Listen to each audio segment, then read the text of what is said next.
guess I should open Twitch actually.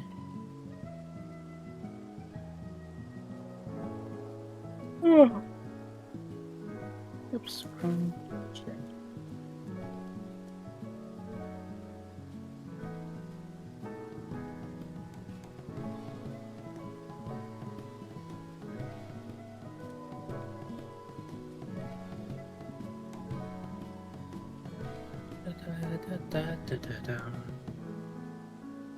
Hello.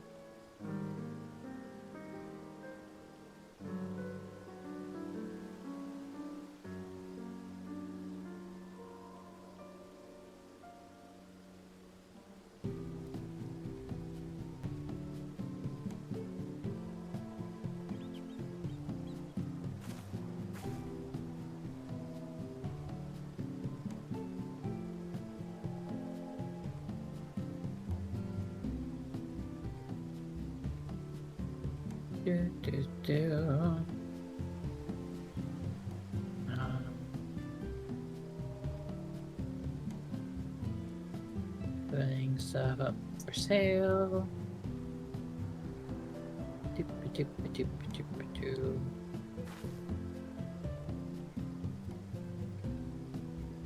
Okay, I'm back. That was the most aggressive pee I've ever had. It was out of control. Oh, we're live. That's right. Oops. How you doing, Sky? Hello. You're the one who said that you were going live. No. Yes. Hello, Quilla. Hello, Bathwater. It's me. Bling Bling Boy. An aggressive pee now and again is good for the balls. That's honestly really like poetic, and I'm glad you said it. Now, Sky, now say that. Read what Quilla said. Say it out loud. No. Please? No. Why do you hate me? Why would I want to say what you said out loud? It's a bit, Sky. You're sandbagging me. You're ruining my stream. Oh. I'm sorry. I still remember the longest piss of my life. You never forget it. As everyone knows, pee is stored in the balls. That's crazy cool. My house ain't got no heat, and it's like 15 degrees outside, so I'm on mobile in bed to keep warm. That sucks. Did you lose electricity? How are we freezing over here, and then like Los Angeles is on fire? What's going on?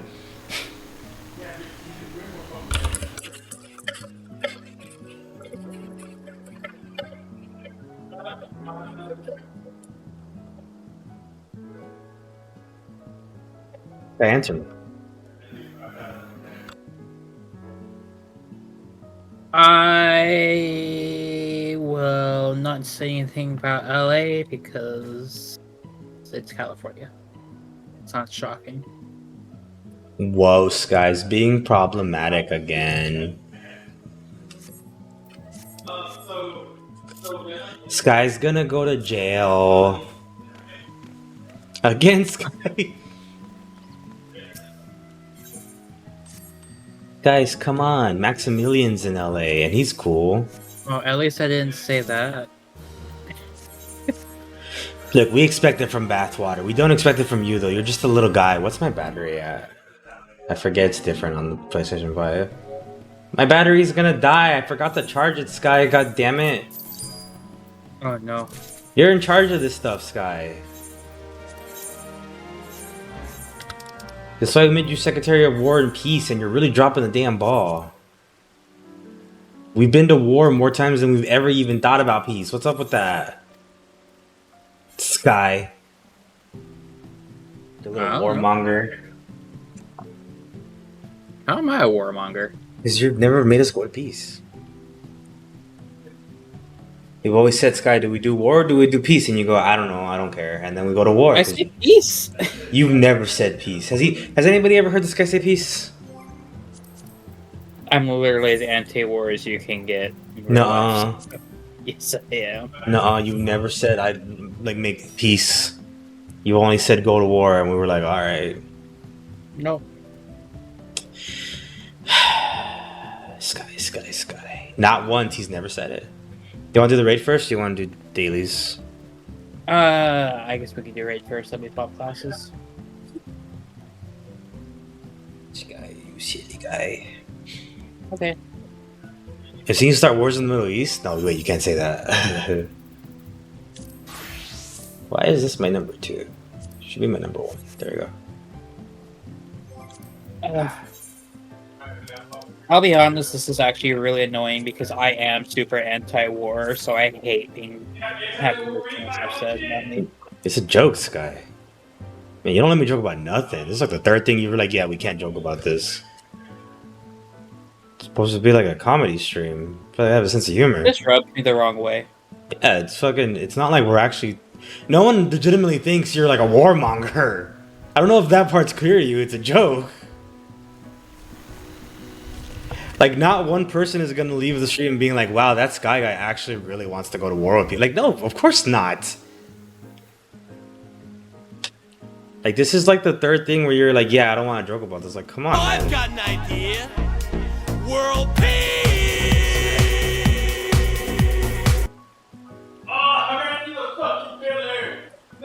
We'll just sit here and we'll talk about fucking... I don't know. You guys figure it out.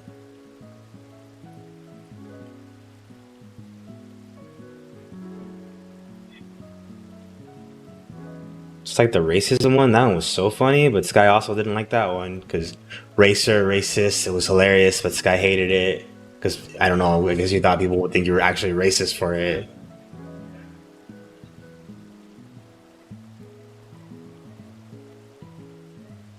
I don't know.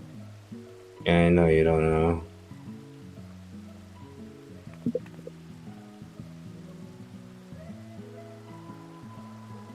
Can we do the sexism one? I don't know. Can we, Sky? I don't even know what the sexism one is. Can we make jokes about sexism, or is that also gonna rub you the wrong way? Yeah, you can make jokes about sexism. Wow, this guy's actually a sexist for allowing that one. What the fuck? Doing all right. It just really bugs me when like it's comedy. Nothing should be off limits, but like people are like, "Oh, this is fucking. I don't like this." Okay, well, we'll just not make jokes. It's annoying. It's frustrating. The whole point of the stream is to I'm making jokes. I'm trying to make people laugh and shit. But we have to have stuff that's off limits because it's a joke. Like no one actually thinks Sky's a warmonger or racist or sexist. They're jokes. I gotta understand how the sexism jokes can be okay, but Sky doesn't like the other jokes because those rub him the wrong way. Like that doesn't just make sense to me. How is that off the table? But these are not. Like it confuses me. I don't like censorship. I'm sorry. It's fine. It's just like you gotta understand here that I'm streaming. I'm trying to make jokes and stuff. When you sandbag it like that, it fucking kind of ruins it, and I can't make those jokes. It makes the situation awkward, and it frustrates me.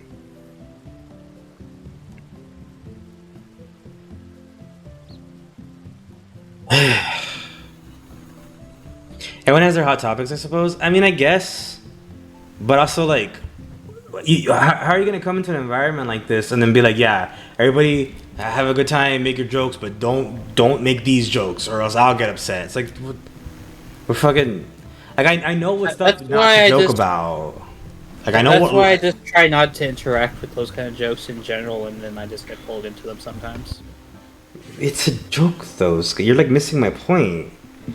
Like we're literally in the span of like the fucking first 10 minutes of this, we made the joke of you being a warmonger, which is clearly obviously a joke, and it upset you, and that's like, so you're like telling me I can't make those jokes, and then immediately after we made a joke calling you a sexist, and that's fine. So like, what's up with that? Does this imply that you're actually fine with people thinking you're a sexist, but you're not fine with people thinking you're a warmonger? Because they're both jokes. They're both not true. I just don't get like the logic in that. I feel like I'm like, am I being crazy? Or am I making any sense here with like why this bugs me?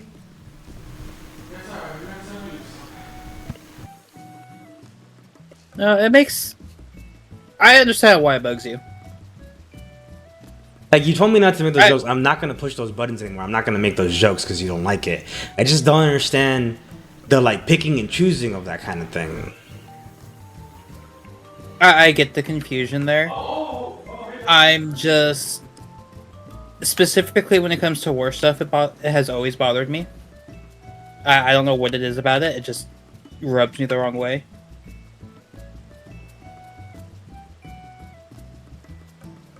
I get what you're saying, but I also think there's something to be said for understanding people are inherently irrational. I mean, yeah, I guess who cares? I mean, this guy doesn't want those jokes. I just won't make those jokes. Let's just move on from that.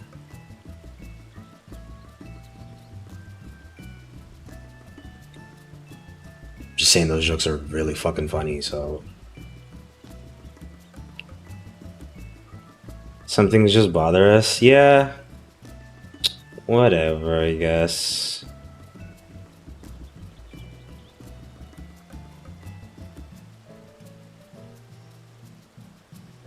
Who the fuck withdraw? God, I fucking hate healers. Oh, was it a healer? Yo, we're missing a healer. We have all the other ones. Oh, someone just randomly walked up to me, I think. Wait, is my character portrait updated? I don't want to go in there if my character portrait's not updated. Doesn't it update automatically now? So I don't know, sometimes I forget to push the button. Oh, fair. Billa, what the fuck was it that you sent me earlier, by the way? But I thought that was the picture of the Beatles, but when I looked closely at it, I actually couldn't tell what it was.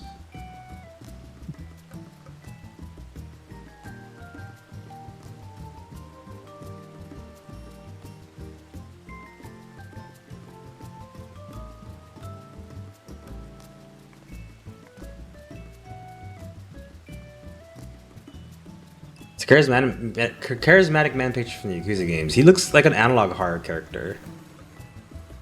The one that increases random enemy encounters. I don't remember this character. It looks scary. I didn't like it. There's a character that does that? Yeah, there's a bunch of stuff in those games I never looked at. You guys should just play them yourself. That was part of the reason why I didn't do side quests. Which is fair. And it would just take so much longer too if you did side quests. I did side quests.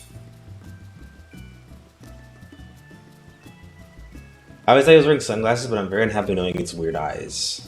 Beautiful eyes. Honestly, Sky, that's probably just like a hair trigger for me because of where I fucking live, and it's all about like PC sensitive culture and shit. So I gotta like walk on eggshells constantly. That's fair. Which doesn't help me because I make very fucking edgy jokes. And I don't mean edgy like fucking 4chan edgy. I mean like fucking workplace risque.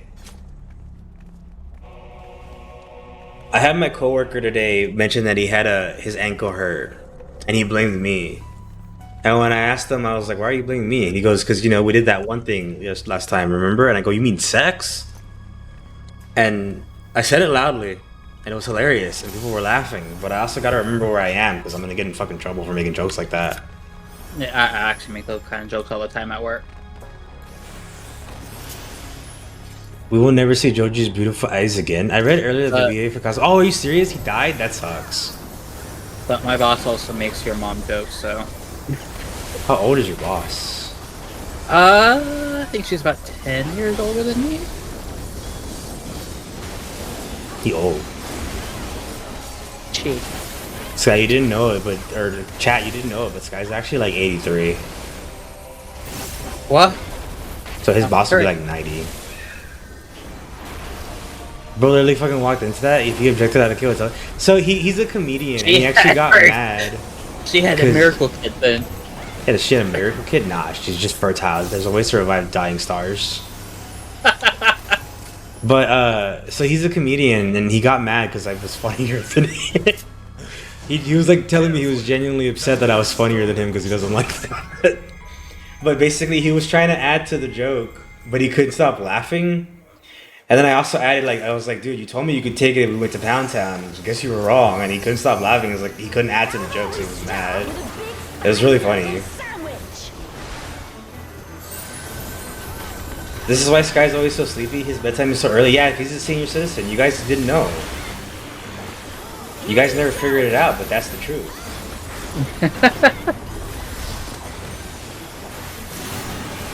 Oh god, I forgot how this works.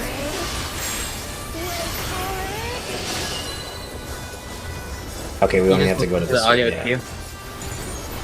I don't listen to women yapping, Sky. You should know that. Oh. Okay, that's fair. Was he legitimately mad, or was he just mad he couldn't be funny? No, he wasn't legitimately mad. He said he was legitimately envious, though.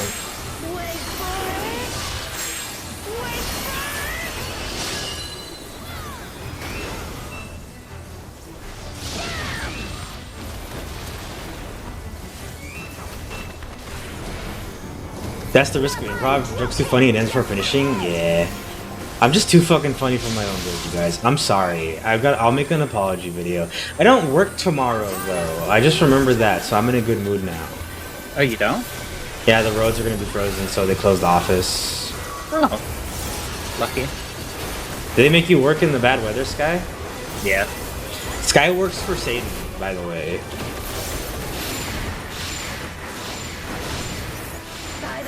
Like, I worked through every hurricane that we had this year. That's kind of cool.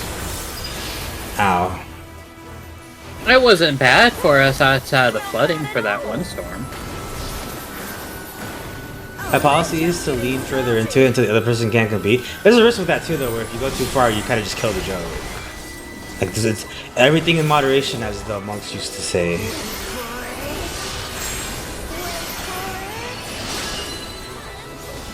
Two.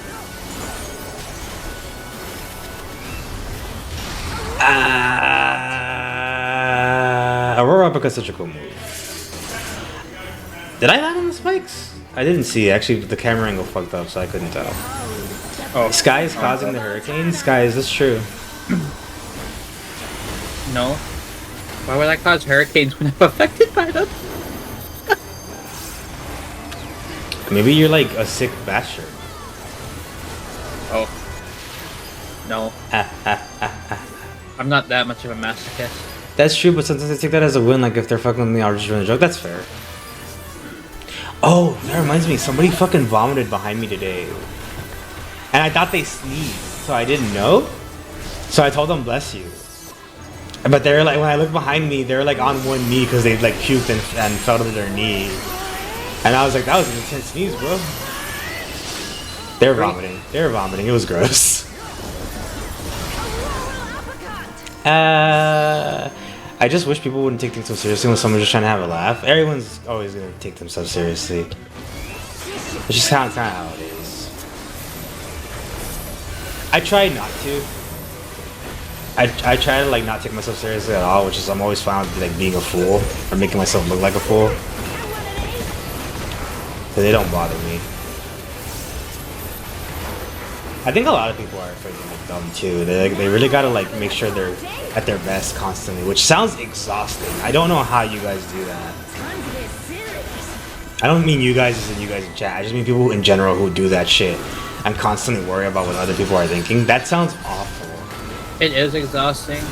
I've adopted that mantra of just not caring whenever like it's too much of a pain in the ass.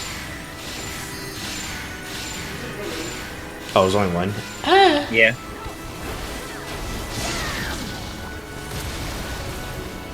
Yeah, Ruko, you're just a fool. A court gesture. You know those guys are apparently actually like in positions of power? And they could literally say whatever they want. Like their whole point of them was that the king could take a joke and like the jester could just say whatever they want and the king wouldn't kill them just because they were king. But they also weren't gonna just assign an asshole to make fun of them. So they also made them like people like political powerful and shit. So they could be the asshole who makes fun of them, but it's also useful, which is really cool. And yeah, whenever I think of actually had the real role. Whenever I think of gestures too, the first character that comes to mind is what's his name? Cesaro? I know Fish didn't immediately know who I'm talking about, but I don't remember his name. Oh, I think it's The only way out is The Black Mage stuff. But I'm gonna work on that some, getting better at laughing myself. It'll come in time. If you practice at it, like if you just do it and just kind of take a breath and remind yourself that shit's not that serious, it'll start coming more naturally. Cicero, if I knew both of you knew.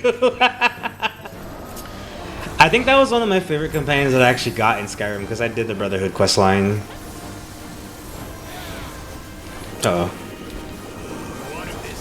That was probably one of my favorite quest lines in Skyrim, honestly. The Brotherhood? Yeah. I like it too. The Skyrim guy or the Roman? The Skyrim guy. Because I think he wore like a little gesture costume.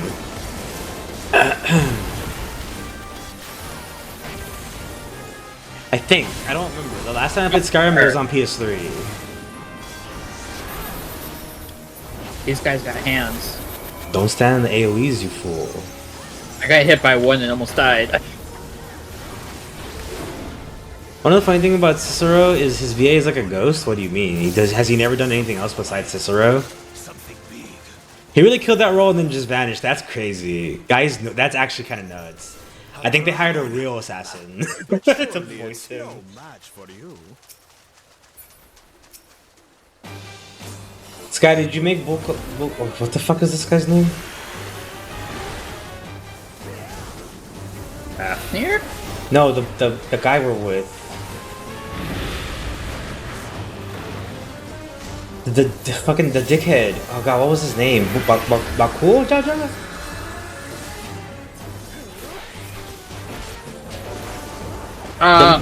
The yes. lizard guy. What about him? Did you make him spend all his money? Yes. Good. Immediately. Wait, isn't this the one where we're going? No, it's out. No, yeah, this is the one we go by. You're right. Yeah, it's the fire breath we go in. Yeah. But yeah, no, I made him spend all his money immediately. Yeah, I didn't hesitate either. And This he is was the so one. sad. He was like, that was all my savings. Yeah. So what? He should have never given me the responsibility of his finances. His last destination for becoming keeper was a gesture, and he was crazy kooky, and started acting like a gesture himself. He became the Joker, baby. Oh, does the flame go out where it starts? Is that how that works? Interesting. Yeah. I didn't know that. I actually really like this Alliance raid. There's a lot of cool mechanics in it. Yeah, this is a good one. Kind of reminds me of the Evil East Alliance raids.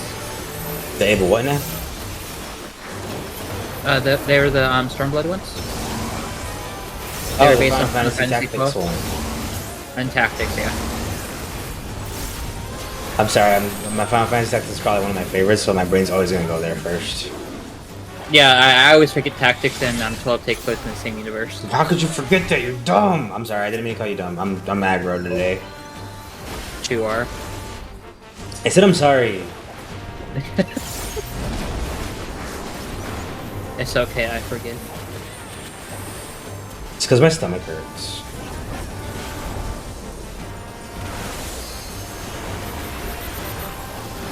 You know what the really scary thing is? There are multiple, as in more than one female Cicero conversion mod where they give him big titty Harley Quinn style and they pitch up his voice and says women or hire some woman to do it. That is... Oh boy. Alright. I mean, ow. Fuck, I got hurt because I was distracted by that weird fact. Wait.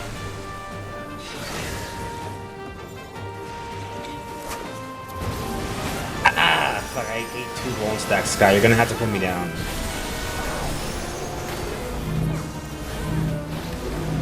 Get away from me, you idiot! Aw, I got lifted off. I hate everybody involved in this now. Fucking I don't know why that guy moved immediately to the center and stacked that AoE on top of all of us. Weirdly and oddly terrifying, they're very uncomfortable to behold. Maybe I'm glad I never got into Skyrim modding. There are mods from the depths of deranged minds. I just wanted the fucking punch one. But when I tried downloading the punch one, it was like, you need to download these 3. And every single one had like more dependencies where I was like downloading like 40 mods for like one mod. And I was like, I don't want to play anymore. Healers! Sky, why aren't you healing? I didn't want to. You know what No, I happens when you don't understand. heal? Thank you for resing me. Oh my god, Destrola, best girl. I'm basically the only girl.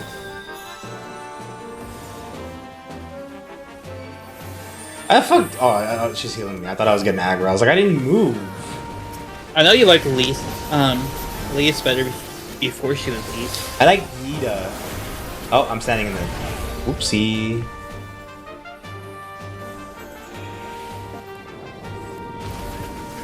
And I barely like Nita. Nita doesn't really have a character. When's Papa I Leo did coming not back? get a single heal after being res.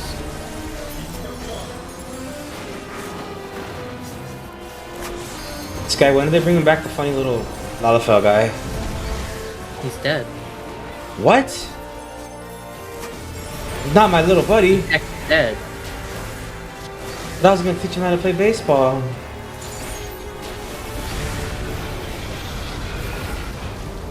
How did he die? Was it painless? We saw how he died. How did he die? He died against whatchamacallit. What about the receptionist Lalafell whose name escapes me? Tataru or something like that. Not true? Tataru. Is she a Scion? Station magic. She's like the secretary. She's not dead. She's vibing. She's making bank. Aye, so where are we now? I think she actually is And making what bank are these canonically. low-digger That's like all she does. She's this like treasurer. She's good at what she does too. Ah, no fucking monk gear. This raid sucks. I hate it. I didn't get a machinist gear last week, so Did you ever run it again or you just gave up? yeah, I ran it like 2 more times. I never got a drop. That sucks. I gave up on that 3rd run. I was like, Oh, I just okay. saw you. You're a little cowboy. Yeah, Whatever. I'm a cooler cowboy. yeah. I like this machinist slammer I have. My cowboy costume's cooler. I'm not wearing it right now, but if I was, that would be cooler. I'm just saying. I think the only thing I don't like about this top is that it's open front. Alphanoid also has a I sister. need She's to find probably my somewhere. Nah, I think it's just Alphanoid, but in drag. I think he's tricking us. I've never seen them together at the same time. I say I need a better top, but Do you think this guy cosplaying Thancred and the lady cosplaying Ishola came in together? what about the one cosplaying Graha? Is that a thing too? I didn't see that one. Yeah, that's the other white mage. Why is the Thancred Graha Viper, Tinya.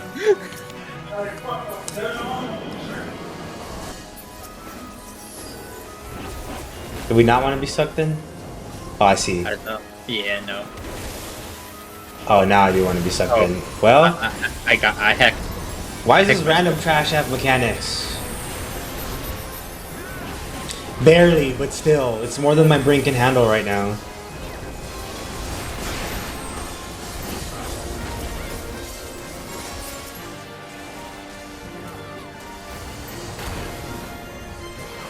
It's pretty fucking depressing that we're like, what, in 13 years of this game? And the best monk weapon is still the one where you don't have a monk weapon. Oh yeah, the what is it called? New whatever. The Emperor's New Fist. Yeah. They really have not made any good monk weapons in the 13 years this game has existed. Best we've had is the Tonfas outside of that, in my opinion. The best monk weapon has been the giant bricks.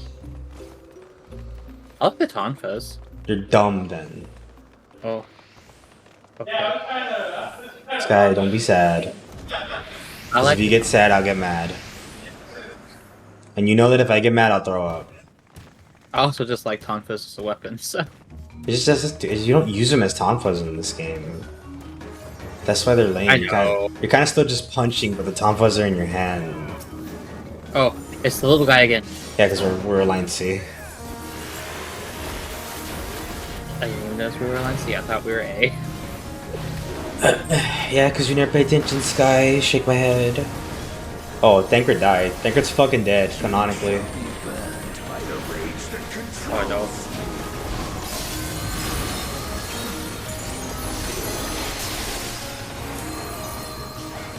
Oh.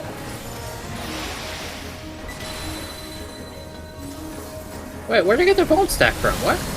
You probably stood in the ice. Bullshit, I didn't stand in that ice though. I didn't stand in that.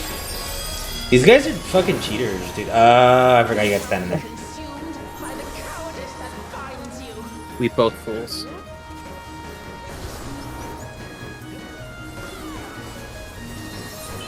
Yeehaw. You shall be twisted by the envy that drives you. Who am I fighting? Which one's the little one? Everybody stand still, let me get a head count. Oh god. The blue one. The blue symbol. I don't see colors though. The one that looks like a Y. You see a Y there? Yeah, what do you see? A V?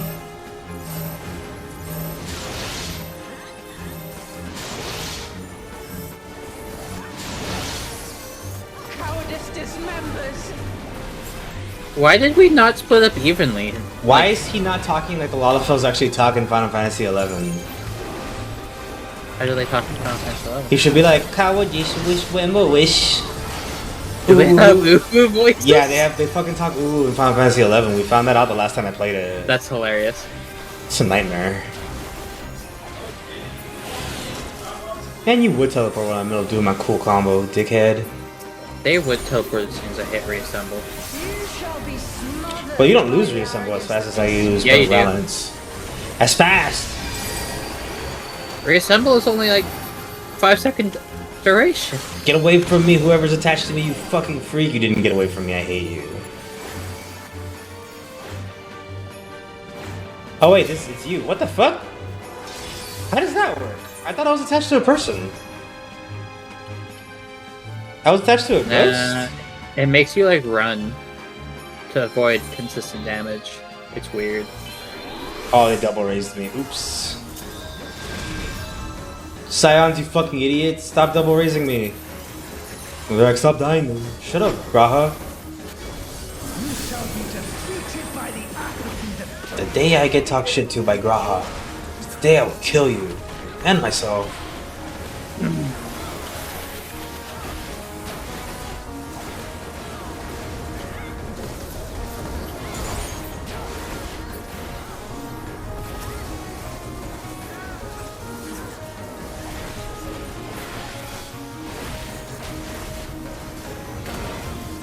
Oh, I didn't even know if my robo meter was at max.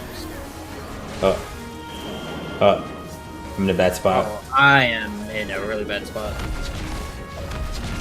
Oh, There's no way she needs the same spot twice though, right? Yeah, it's like lightning. Who are we fighting?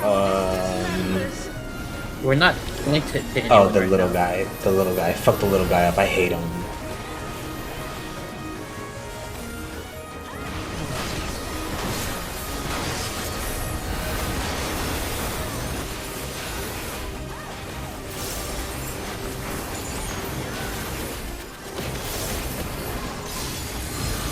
Come out, my robot. Oh. Ah, what the fuck? I get hit by two of those? I'm doing terrible no. in this fight now.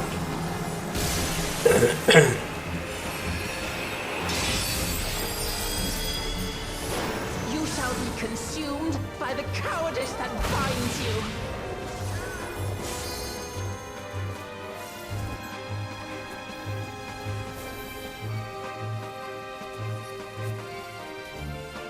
You got frustrated. Monstrous files. Not flustered. I'm just tired.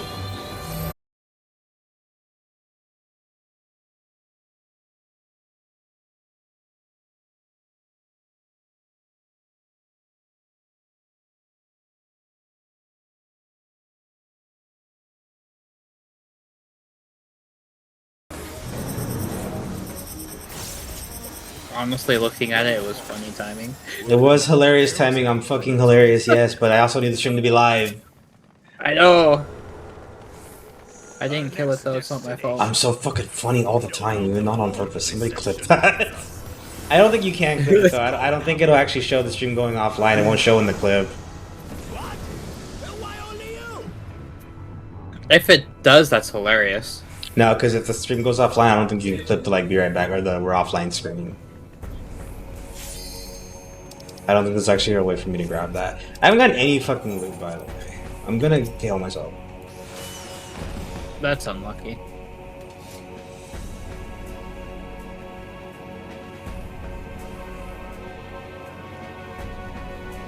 We're back? Hell yeah.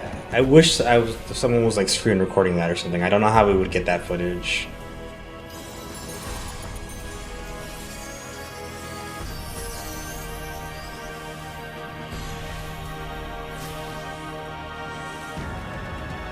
Oh, cutscene. It's Yeah. like, what are we waiting for? Yes, guys, some people are watching cutscenes.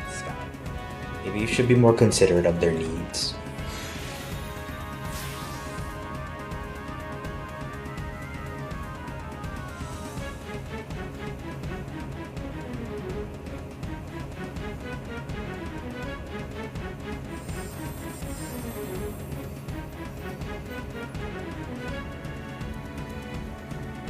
This is a good song, man.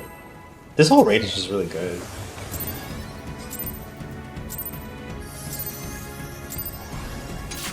I cannot die.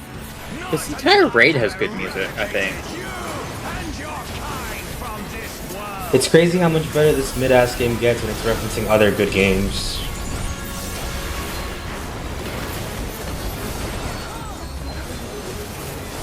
I just said that to make the Final Fantasy XIV fans mad, Sky.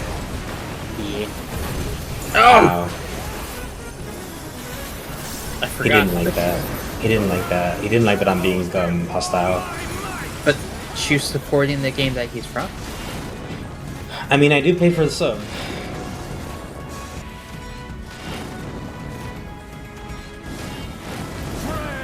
No, I'm gonna get hit there. Oh no, I walked towards it. I dodged that somehow? I'm Jesus and Joseph and Mary.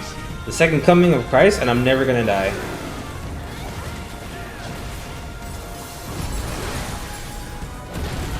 Fuck, I got hit. The stream didn't technically die, so I was able to clip it. It just lost the broadcasting to give the blue screen, but that counts as live stream. Oh, cool. Perfect. Heckin' perfect. What was I doing? Oh, getting away from him. Good. Flames of hatred.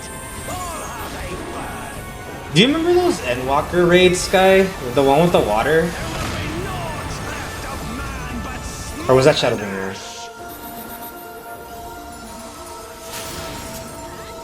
Are you talking about the normal raids? Yeah. That was Endwalker. The Endwalker one that we like everybody struggled with for some reason. It was like really hard.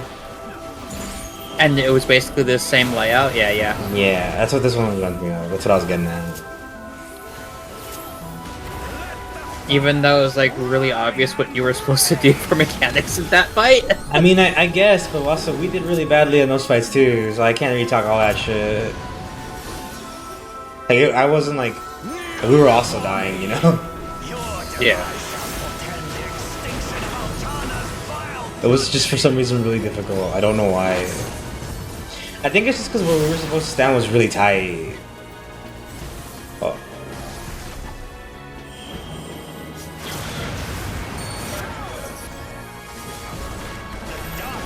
Oh, I can summon a robot, and I wasn't paying attention when I could summon a robot. Whoops. Do y'all fucks with Corpse Party?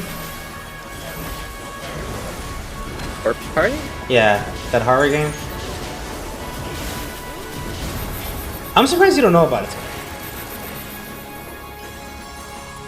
It sounds familiar, honestly. It was all over the place for a while. Back in like when I was in maybe my freshman year of high school. I will scour it away with your blood. I've heard of it. You don't know Corpse Party either? You don't play it? I played the one on PSP a long time ago. I didn't finish it though because it was too scary.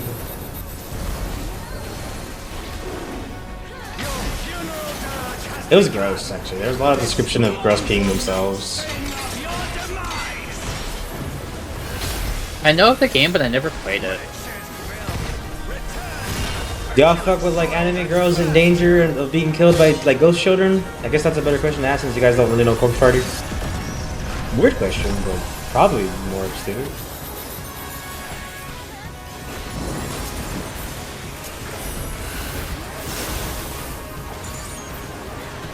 No, the things I played most on my PlayStation on my PSP was Ratchet.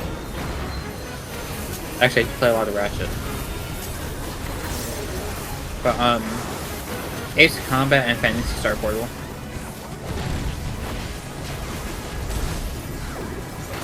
I should go back to playing Project Lumen at some point. Maybe I'll do that tomorrow. I don't know, I don't really want to do like a long playthrough or something because I don't know when overtime's going to start up again. Secret Agent Clark. Was there multiple Ratchet and Clank ones on the PSP? Yeah, there were Size Matters and Secret Agent Clank. That's cool. Whoa, you're so crazy.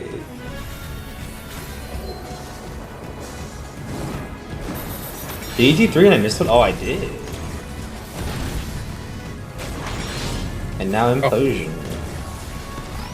And now a second Implosion.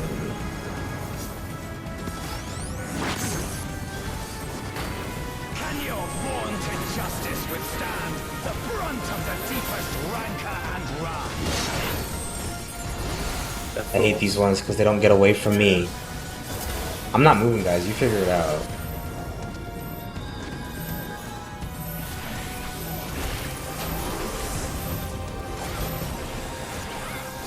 A Ratchet and Clank game has a dirty name I didn't get as a kid. Even Secret Agent Clank?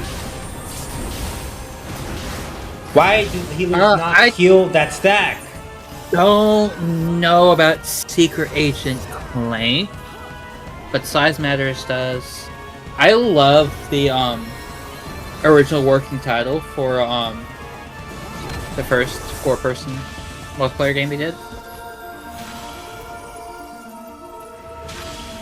The title that they wanted, to use and was told no by Sony was For Organisms. Why do we keep getting healers that don't kill that?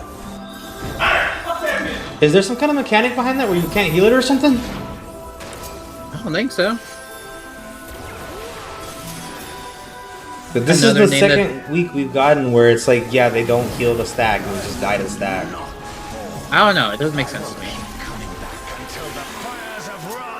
Another name that they had for that same game that Sony told them no was Foreplay.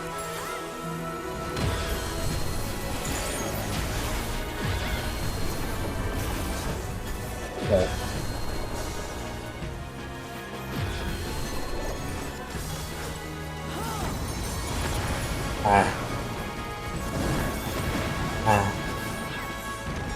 Crack in Time was great too with their original.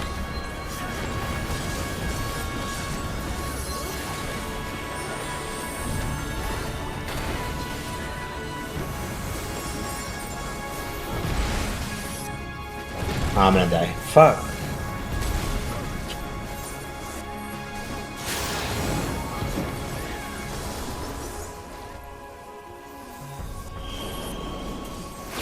There was a bleed. I didn't know about the bleed. Rip. Not the one I'll admit, but Up Your Arsenal and Full Frontal Assault came to mind. I played Up Your Arsenal, I think. That's the one where he's like stuck in an arena, right? No, that's Deadlaw.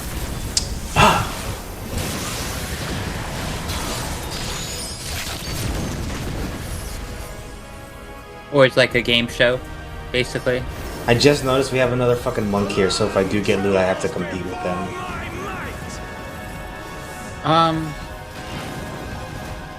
Why is somebody else playing monk? Don't they know that's my job?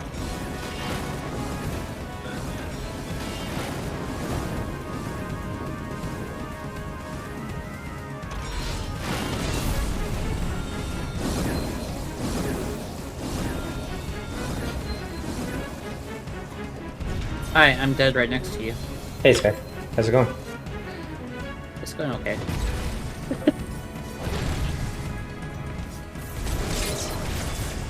Another funny one was honestly a crack in time because there was a working title with Clock Walkers, Cortana's vile progeny.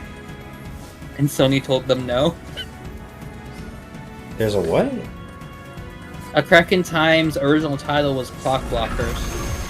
Oh. Wow, they didn't even fucking bother resing the teeth. Our healer sucked. Yeah.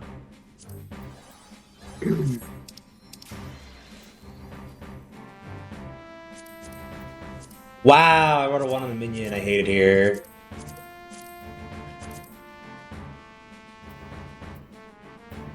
Damn it! We rolled the fucking pants that I already have. No. I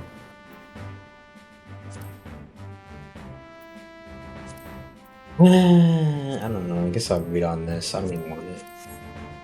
Oh, and rewrote the machinist gloves twice. Got the first set though.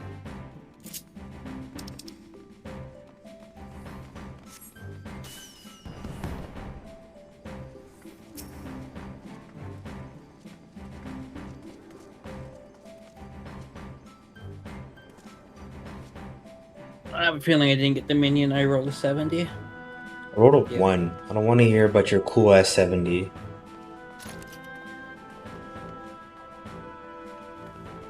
No, I got one of the tattered sheet music. I don't know what they do.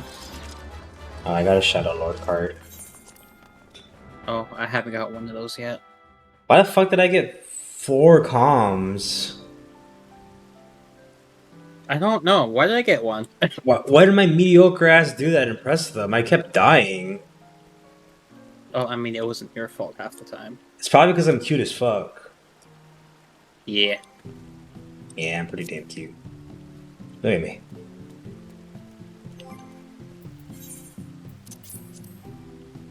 I didn't get any loot, Sky. You're in the same boat I was last week. I'll just fucking run it again tomorrow or something. I don't feel like doing it again right now. Wanna do some dailies? Sure. I'm cowboy now. Yeehaw. What are we starting with? That's a good question, Sky. We can start with high level dungeons if you want.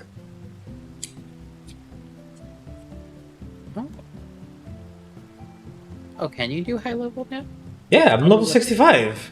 Oh, I didn't notice your machine was 65. That's right, because you were grinding occasionally at work, weren't you? Yeah, Yeah. I was mostly just doing heaven on high. What do I want to run?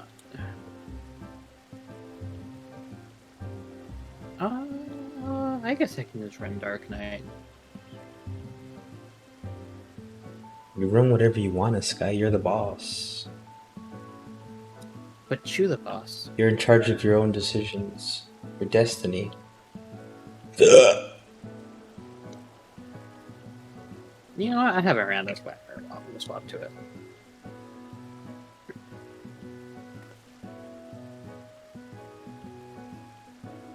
I don't want my sword out. There we go.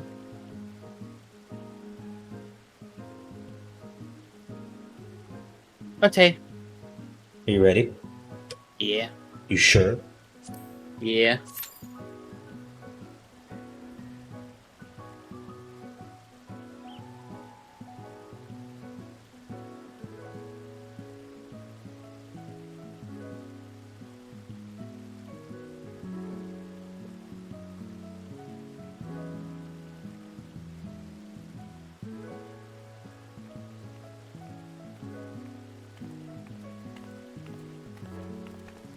I definitely don't look very Dark Knighty. You don't. Actually, it kind of bugs me. Can you do something about that? No. You don't want to look like a goth knight? Not right now. I just don't understand you. Why wouldn't you want to do that? Like, I say that, but like my Dark Knight costume is not a raw Dark Knight. What is your Dark Knight then? It's like a holy. Oh, knight. it's White Knight. Yeah. Like I get like the audio, like the visuals to be different.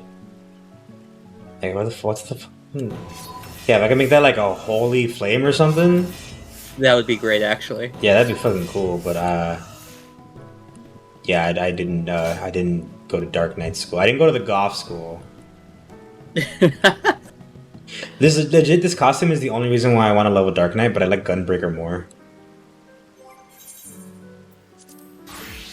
My Gunbreaker costume's kind of basic right now, though.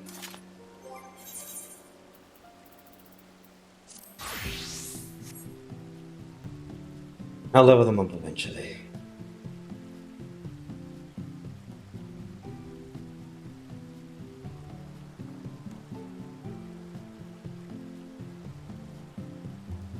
Got pinged. I didn't know I got pinged. Pinged you. I don't know. Oh. Just asking a question. What was the question? I'll answer it. Oh,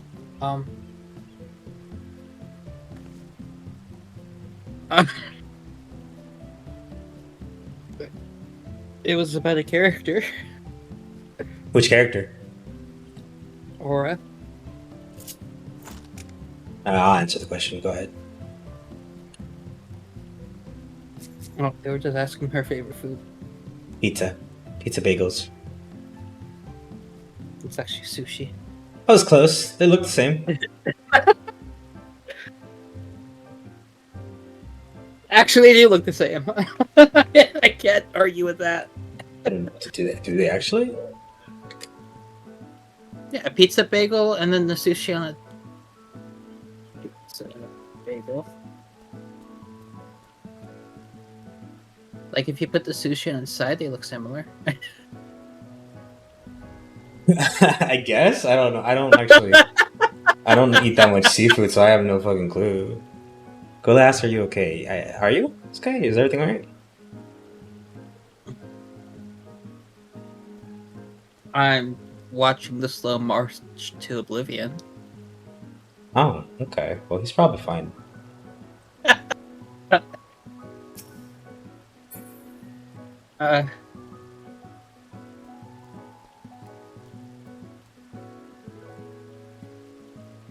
Are you guys in danger of losing power?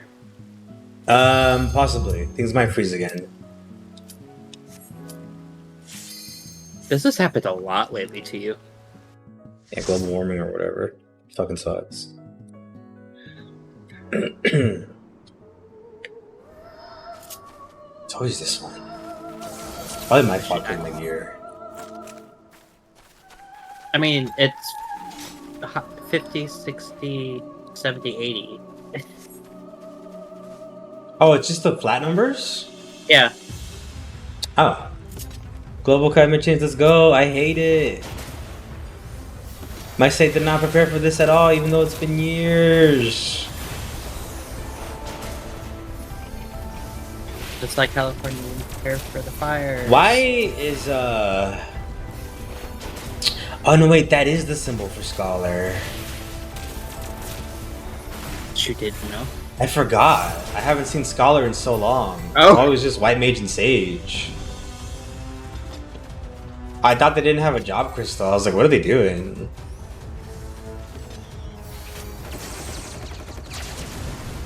Do you remember that time we fought the Eden Titan with somebody who forgot their job crystal? Yeah, I remember that. I got hit by a tornado. I'm so pissed off right now.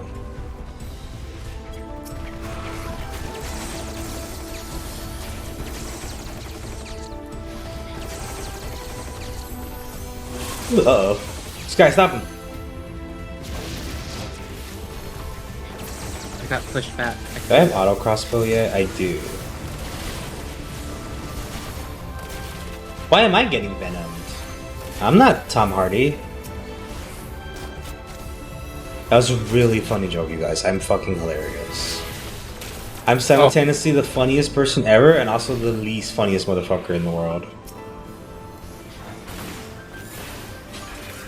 Haste. I have haste. Yeah, I remember Haste, good old Haste. They really nerfed the fuck out of haste ever since the games went well, no, in 7. Actually, Yeah. In 7 and this one, haste is no good. It's like good everywhere else. I don't think it exists in 16. haste isn't actually bad here. It like increases our global cooldown by a second. Yeah, which is good for like Dark Knight, honestly. Did you know one of Tom Hardy's first jobs was playing a clone of younger Jean-Luc Picard in a Star Trek movie? Baxter said of him that as a fellow, I think we will not be seeing him again. Wait, really? Wow. Why did Patrick Stewart say that? Oh. Did he suck? Was he awful?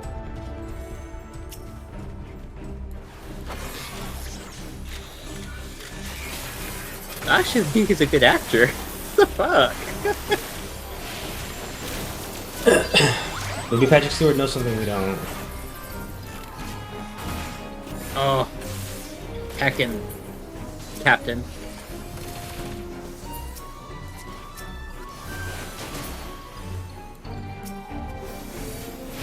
He's really a really awkward guy. Didn't talk to anyone. Came in and never greeted anyone. Never said goodbye. That's kind of fucking weird, but also really relatable. That's me at work, low key.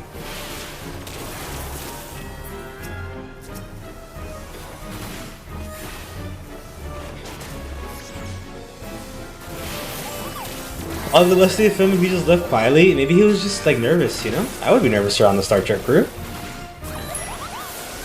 It's like, that's a pretty big name crew. I wouldn't blame him for being super nervous. And not wanting to like say something wrong.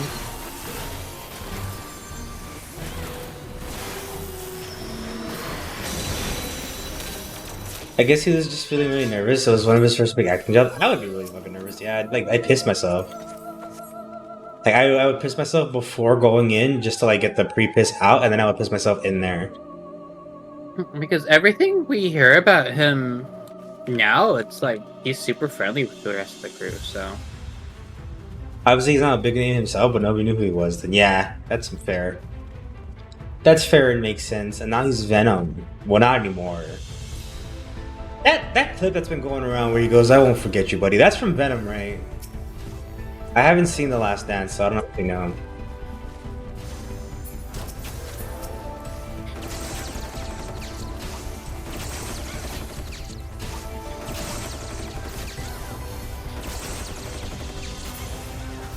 Have you seen Craven? Fuck no. Has anybody seen Craven? I don't Besides know. Infinity, because he's kind of weird. I was wondering if it was any good. I don't think so. Apparently, the guy who was in charge of the Sony Spider-Man villain movies has left the company.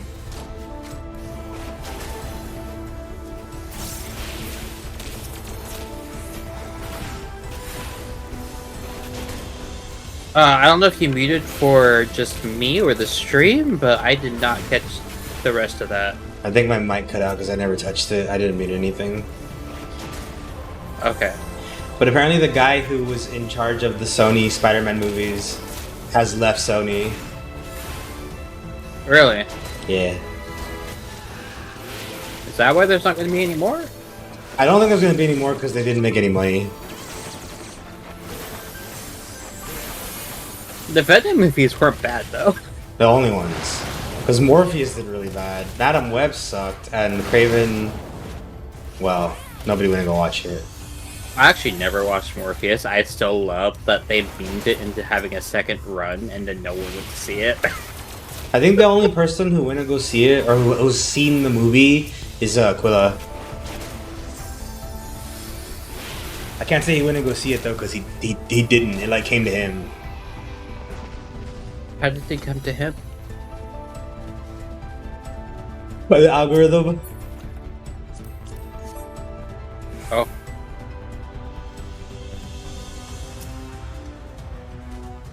He watched it on Twitter because somebody posted on Twitter. Oh, did they? Yeah.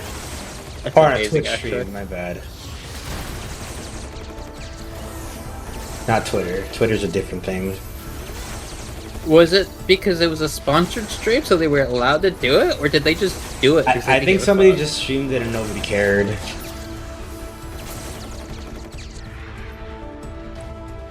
Showing the dog things she's never seen before. My stream setting. Because She's like, wow. I was just wondering because sometimes they do actually do that with Fat Amazon shows where you can watch it with your Set him up. audience as long as the audience also has Amazon Prime. Shit, I'm ready to wait. You can pick me up. Why am I waiting? Show her the laundry mat.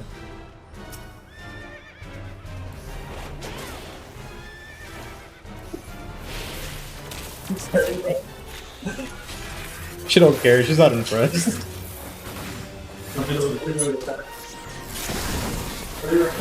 Sorry, I was distracted. My brother was carrying the dog wrong, showing her things she's never seen before.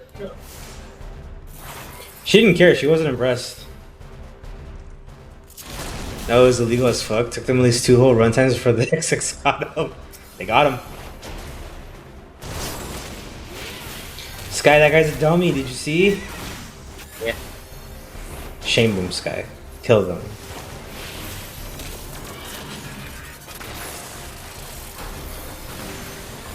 But stay the healer. I thought you were a healer. No, I'm running tank.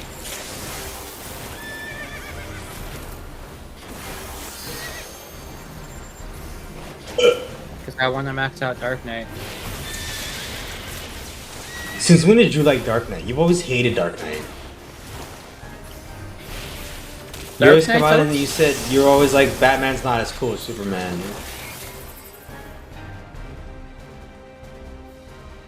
I have a way where he never says that, I don't think. I'm pretty sure you said that. Like at least twice. Oh, we have a fucking... I'm gonna just take this guy. I don't like him. It's almost dead. I feel like that limit break did nothing. It didn't, because I'm a weak baby, and melee limit breaks are the best. Range limit breaks are cringe and dumb. Range limit breaks are good for groups at least. I can beat you up. Maybe. I didn't expect you to say that, so now I don't have like a rebuttal.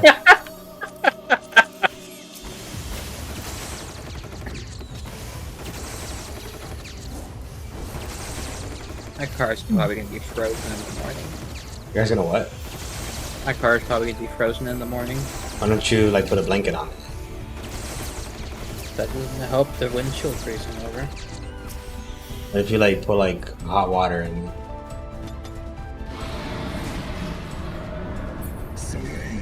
Or like start a I think fire. I've seen people do that and actually shatter their windshield. Well, yeah, you don't want to do that. Don't. I was kidding. If you can just like set your car on fire. No, I like my car. Yeah, but it'll keep it warm. I'm giving you solutions here, Sky. What if you build a garage and drove it into the garage?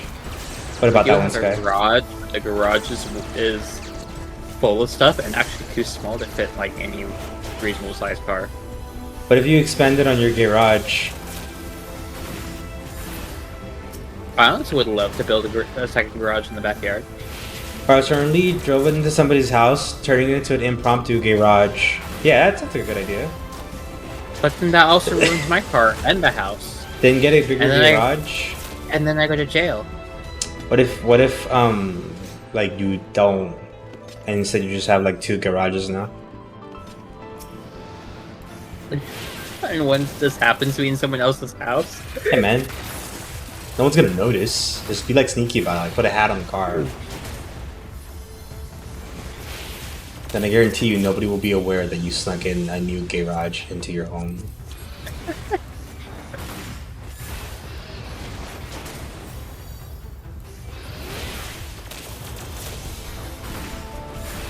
Yeah, I just remember they changed this fight, didn't they?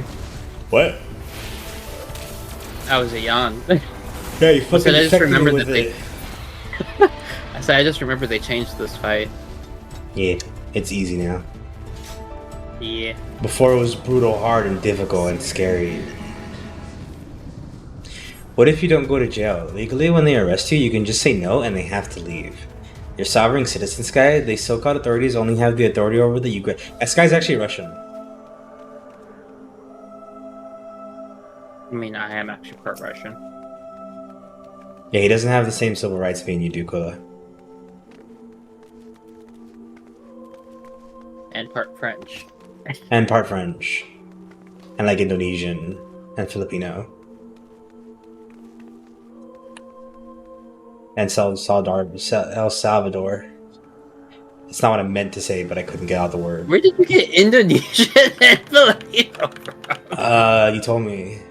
You're like 1/18th El Salvador. French! Wait, hold on. I know that sounds bad, but hear me out. He's just a little guy. He's just a silly French little guy. Like, my great-grandmother was actually from France. I was gonna make a joke about spies and shit, but now I'm gonna have to get racist. Oh no. But like cracked his neck and go, oh, now I gotta get racist. He fled the wars. I mean, yeah, they hate war, but boy, do they riot pretty well. I guess nobody hates the French like the French. And in a way, ow. In a way, that's pretty cool. I meant she fled To the me, my wars. X-Men. You know what? She actually fled the war. Oh, your wars. grandma fled the war. Typical French Yeah. woman. Always running away from battles. Tisk tisk.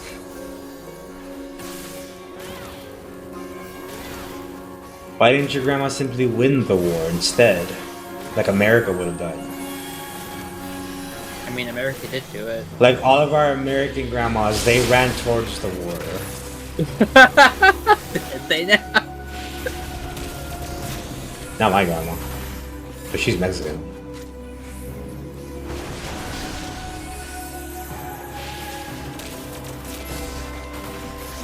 True grandma was scared of America then. She immigrated.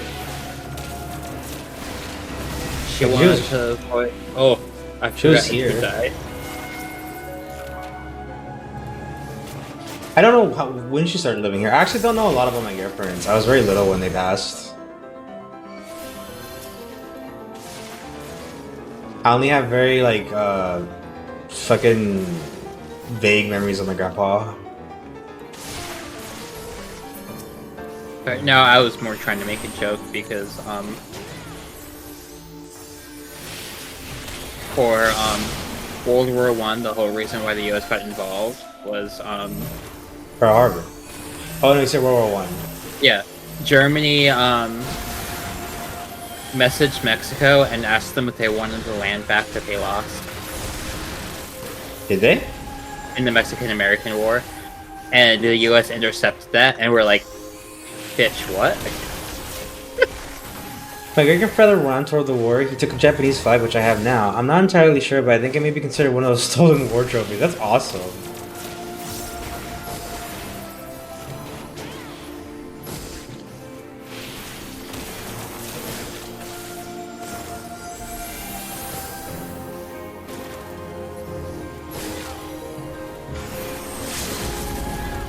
I remember when my brother passed away at his funeral, they had these veterans that we never met showed up to do the 12 gun salute or whatever. But because my cousin also served in the military, he's a veteran. I remember he asked one of them, he's like, hey, could I do it instead? And the old guy was like, sure, fuck it. Gave him the gun. Yeah, And then my he shot him dad. there. They let my dad do it for his dad's passing. Is your dad a veteran too? Oh wait, yeah, you're an army brat. Yeah, and my grandfather was in the army as well. You're a little army bastard. My grandfather actually fought on the front lines of Korea Me too. and refused to talk about it because he just saw his friends blown to pieces. I talk about it. I won't shut up about it. Oh, that's crazy. Yeah. The horrors of war are pretty cool. If you ask me. But me? He would crack jokes about Vietnam though. I'm just a cowboy though. He was in the Navy for Vietnam, so he was in the middle of a boat doing nothing. Yeah, I was in Nam also. Oh, what were you doing? I was not in a boat. Oh, I found the front lines of wars ever on all wars ever. I'm actually Wolverine in that movie. Oh, that's pretty cool. Me too. Actually, I'm also exactly that Wolverine as well. Like the same Wolverine. Sky, is this where you stop? Are you tired? Are you EP? I probably should stop. How do I kill you? You don't.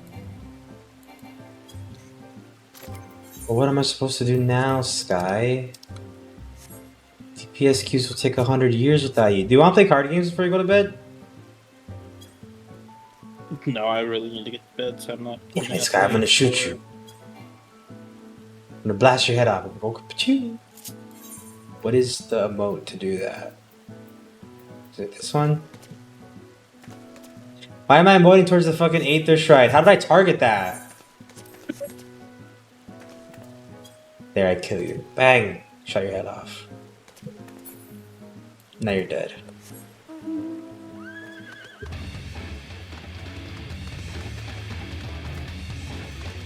Yeah, I should get going. I need sleep. Got work tomorrow. Okay, go to sleep. I'll probably stream a little bit longer because it's too short. It's only been an hour. Yeah, and it's cold out. You're always cold though. Even when it's like 120 degrees outside, you say you're cold. I seen it. You're weird like that. You're a weird cold guy. This guy's pretty weird, you guys. Am I right or am I right? Yeah, I'm weird. Don't agree with me, Sky. What are we gonna play now? I just yawned again. I really should just get off. Stop yawning at me. I'm getting angry, dude. I'm gonna Hulk out. Oh, Is that what you want? no. Okay, I'm sorry. I actually watched Avengers before stream. Why are we watching Avengers? I just felt like it. Don't do that. Why? 'Cause I'm a hater. Oh. Do I need more reason than that? Is that a satisfactory answer? Is that the first battle operation? Down? Yeah. There's Battle Operation 2. The one next to it. That's Code Fairy. Oh, okay. It's the spin-off about the Goyles that I need to play. Oh yeah, sometime. my stream quality just increased after I shut down the game. So What am I gonna play while you're gone? I don't want to end stream yet. I don't know. Oh, you know what? I can check out this game. I bought it a long time ago and we have not played it. I should check it out. Sky, can you update the stream title and category? I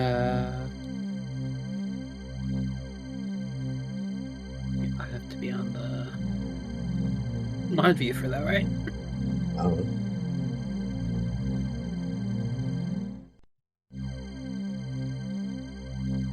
I have no idea what this is about, by the way. I have no idea if this is even any good.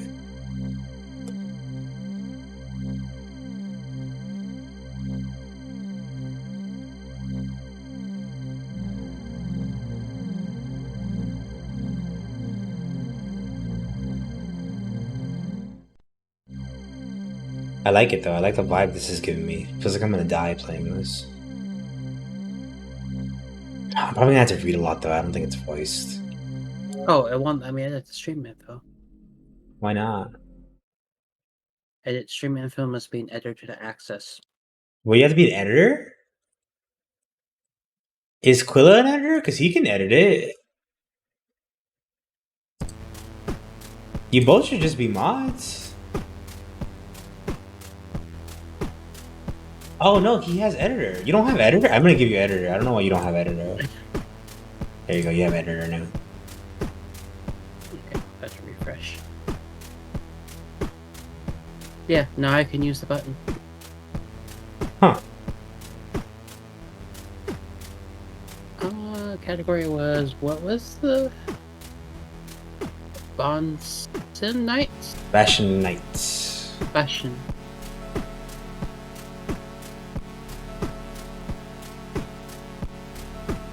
Oh, why do you have... I thought you set your audience to not everyone. Is it not? It's set to everyone. I thought you set it to...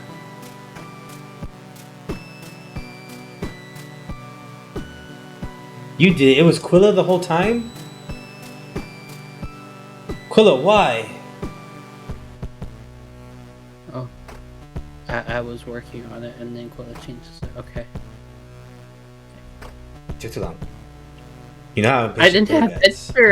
I didn't You have... know how impatient Quilla gets? He needs to go 1,000 miles per minute, or he'll die, like in that movie Speed. Alright, Sky, read the dialogue.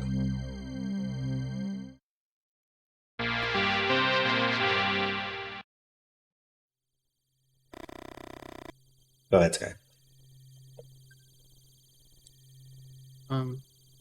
I was about to hop out of the call, but... Read the dialogue, Sky.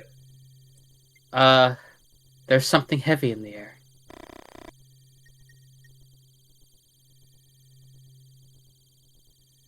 Some kind of tension.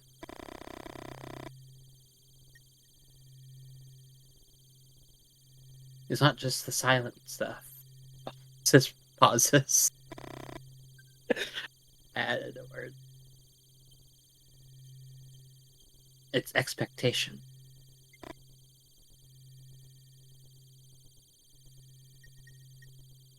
You gotta say ellipses. Dot, dot, dot. You could just say Dot, ellipses. dot, You could dot. just say ellipses.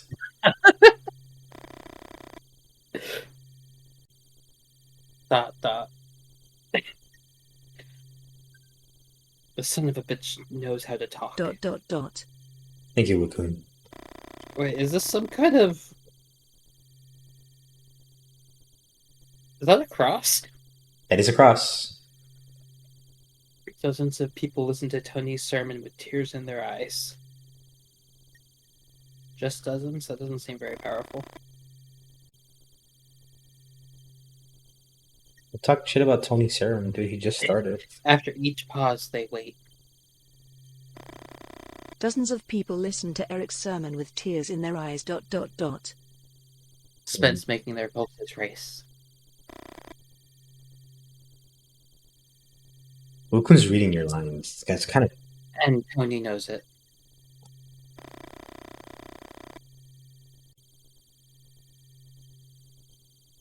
You notice the way he waits before starting certain lines.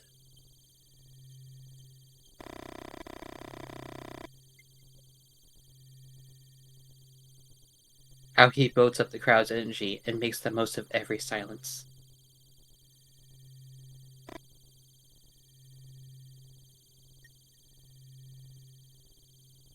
Dot, dot, dot.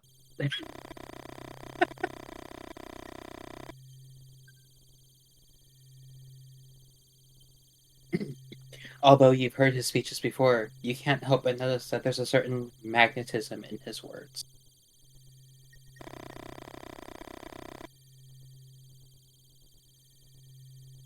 You remember that before the storms, Tony had been a used car salesman. Oh no!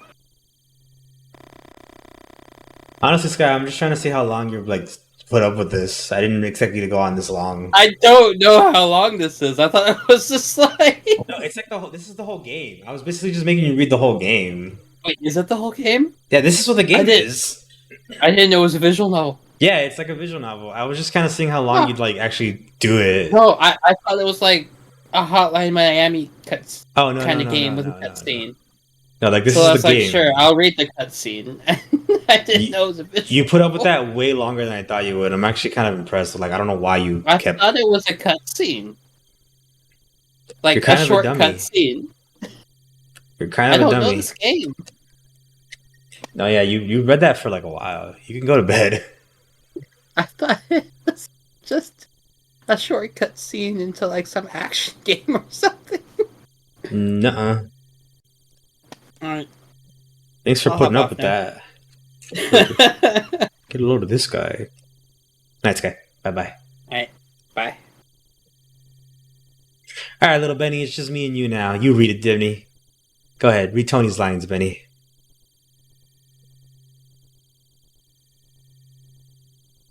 Benny. I meant like read them today, Benny.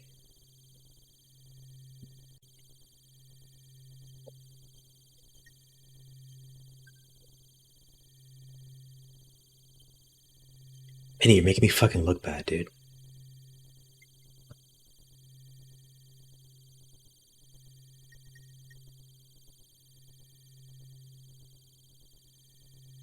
Let's keep this in the groove, hey? Smooth moves like smooth little babies. Hey, there's Benny. All right, I'll read the dialogue, Benny. You can take it easy.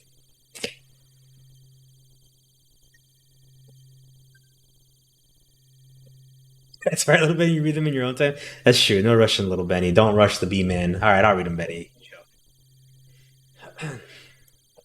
Did you know that the idea that hell's below us was etched into the Western subconscious by a 14th century poem?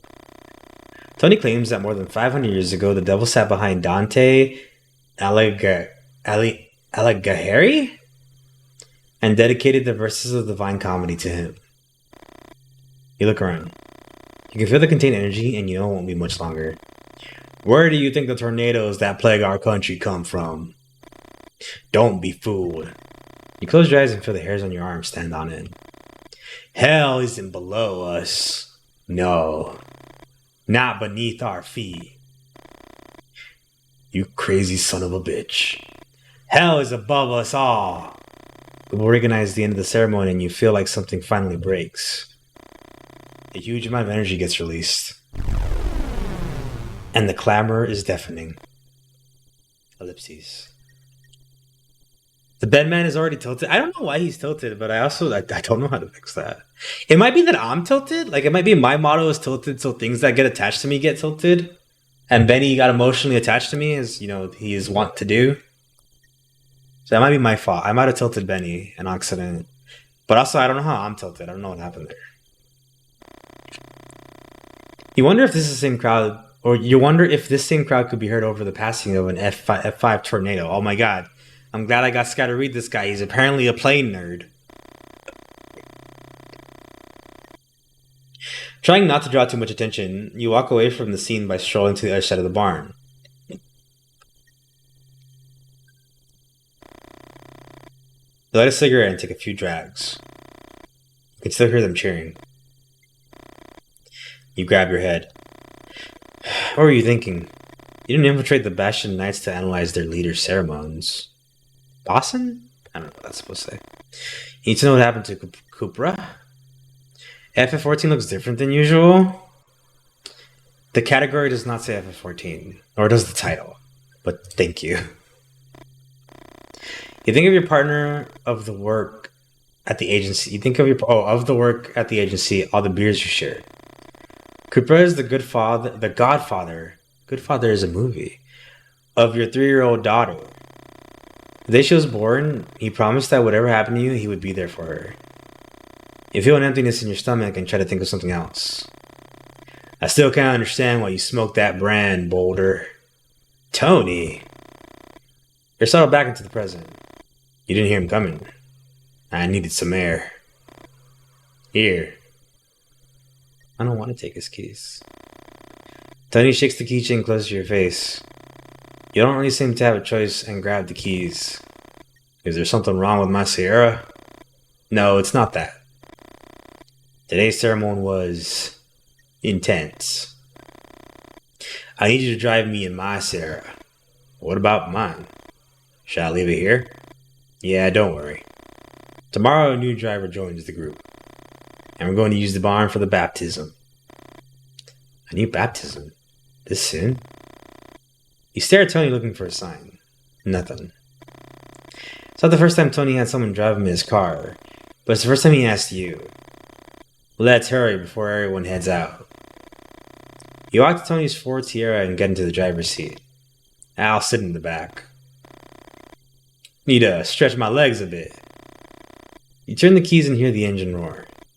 Step on it, Boulder. Don't be shy. Why did he ask you to drive him? Why not ask one of the others? Could it be because he found you near where the cars were parked and just wanted to hurry? And what was that about a new baptism?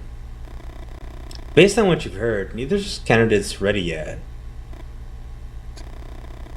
Even though you try to focus on the route, you can't help but think something's wrong. A doubt forms like a cloud in your mind. What does Tony know? Tony. We don't have to chat, Boulder. What does he mean? Your hands sweat on the steering wheel. You try to calm down and think. Tony's voice came from behind the passenger seat. Tony doesn't want to talk and you can't stand the silence. Music might help you think more clearly. You turn on the radio. Static. Someone's talking about politics. Not what you're looking for. You don't want to hear the sports results either and you keep looking.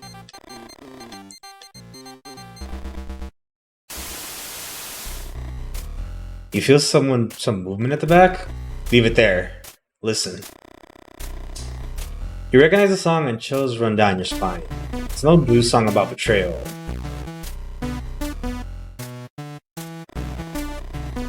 You focus on the song's lyric and everything falls into place. Tony knows. He knows you infiltrated the Bastion Knights. He knows you're investigating what happened to the Cupra. The son of a bitch just knows. So what would he do now? Would he wait until he got out of the car and shoot you in the back of the head? You grip the wheel tight with both hands. Tony would never kill anyone inside one of his Sierras. You think of your daughter, of Cupra, of the promise you made that no one would ever fulfill. Boulder, the truck! Everything happened too fast. And although Tony wasn't killed instantly, neither of you survived the frontal collision with the truck. I got a game over already? This game's stupid.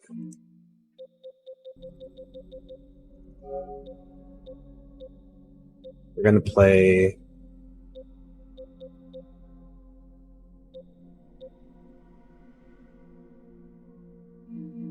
Alright, I'll give it another try, because everybody's clamoring for it, sure.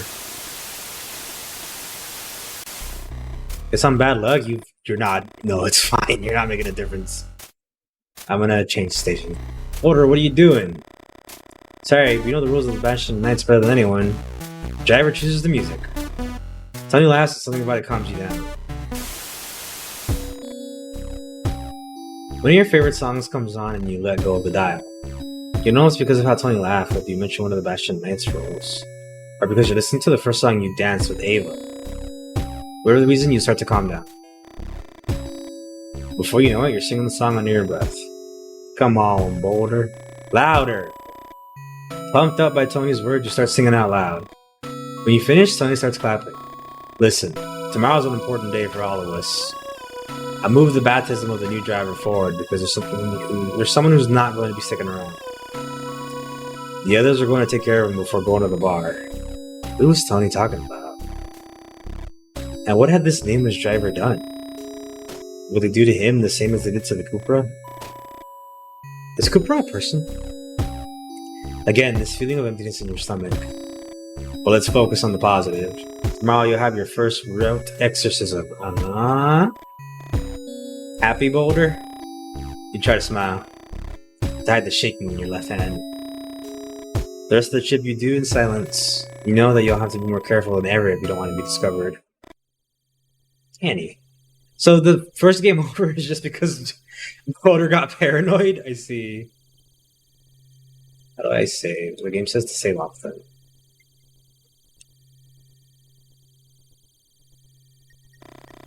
You park near the entrance of the bar, get out and open Tony's door.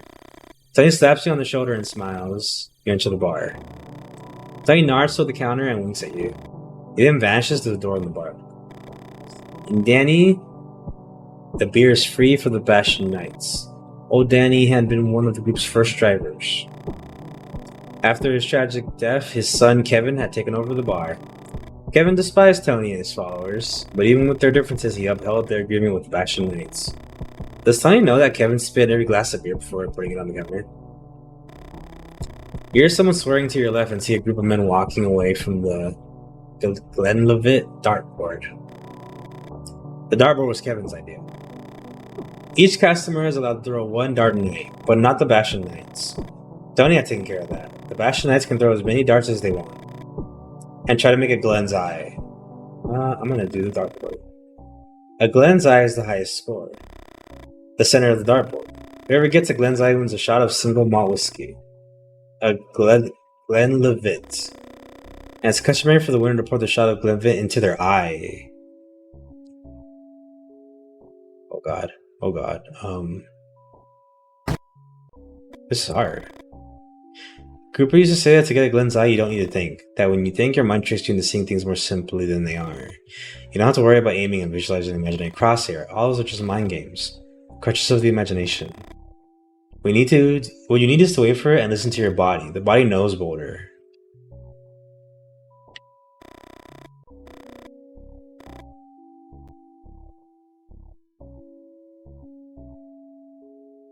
This is impossible. You try to clear your mind to listen to your body. Nothing. Yeah, it doesn't work.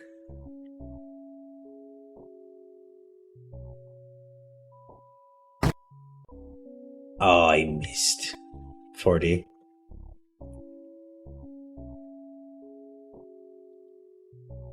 I'm gonna get this.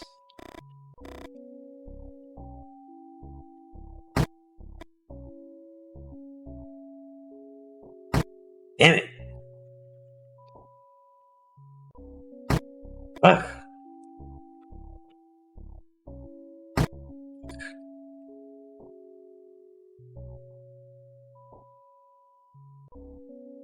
Maybe you need to do it 1,000 times. You have to like line it up with the circle in the middle because it's going where it's aiming, but this has to be possible. There's no way they would just put this in.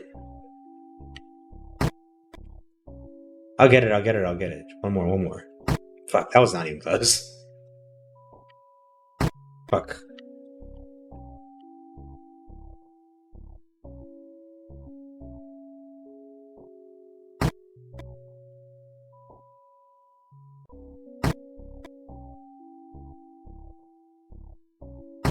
God damn it.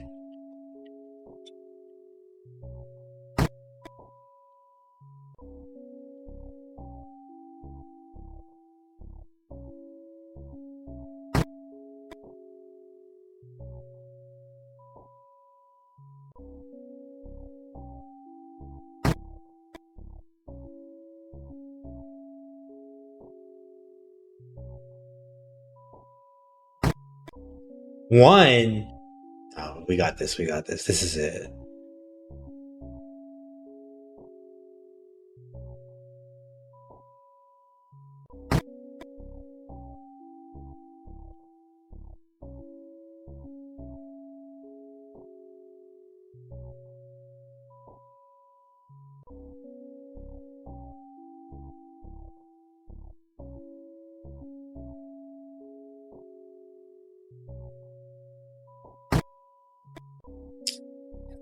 I really thought that was it. It was so close.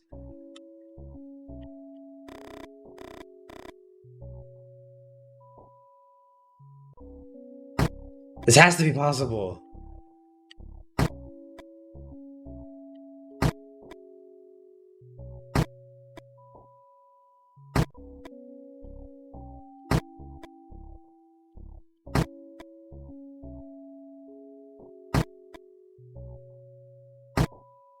I found so many fucking darts. The fucking bar's like, dude, move, do something else.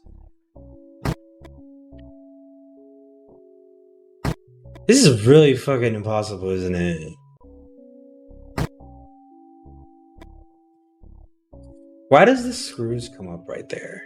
What does that mean?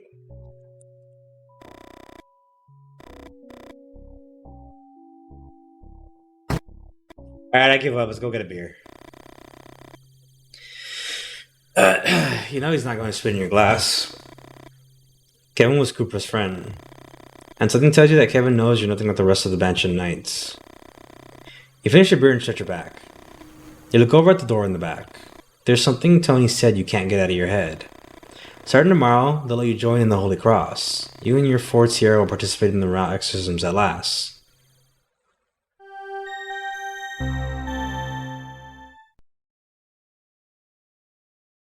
What? Episode 2. I should have made Sky read the whole episode. You place your hand on your chest and suppress the burp before it reaches your mouth. You adjust your seat and muster the strength to embark on another day. It's over a month since your first exorcism. You don't know how much more you can take. You still haven't discovered what happened to Kupra, nor have you found the evidence necessary to incriminate Tony. You lower the sun visor.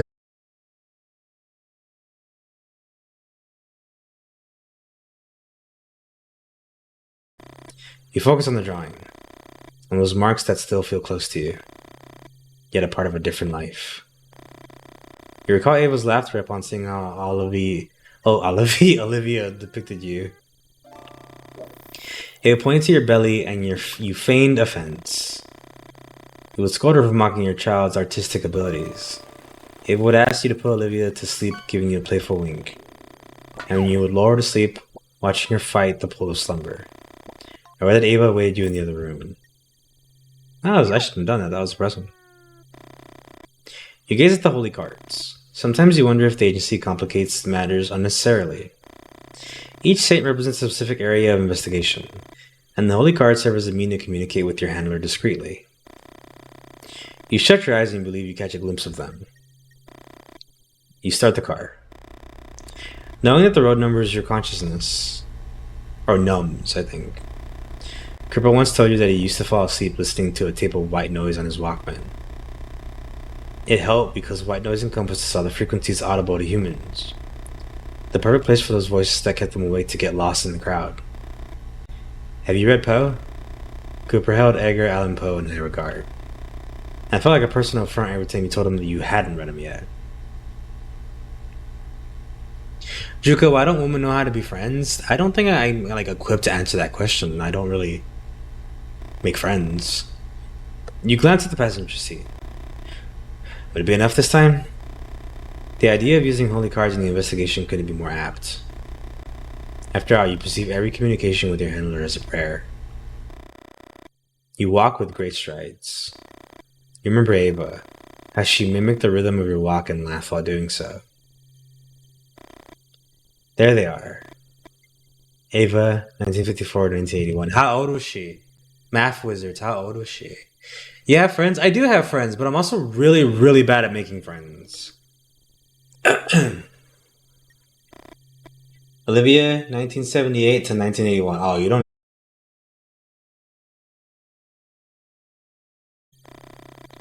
You gaze at your daughter's grave. 1978, 1981. Even though you know no one's buried there, the date evoke a profound sadness and you avert your eyes. You're aware your handler chose your daughter's grave for exchange because that reaction is common to most people. Can't be that bad? I mean, it can. It can be.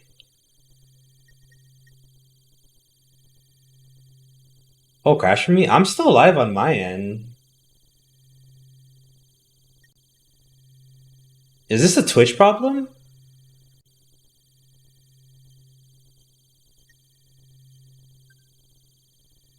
Did everybody crash? Because I still see the stream on my end.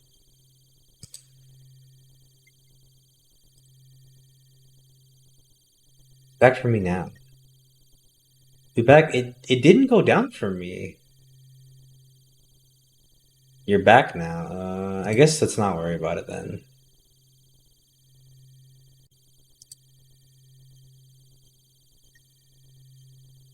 For me, it froze for like 30 seconds. Everybody's having their own unique experience.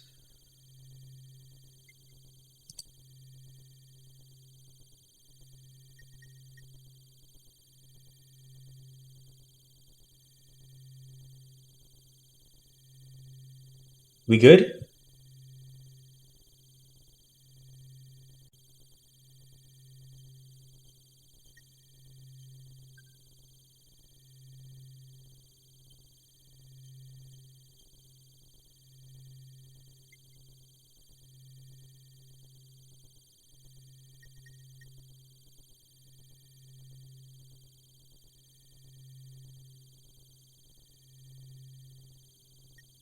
I am? Okay, let's continue.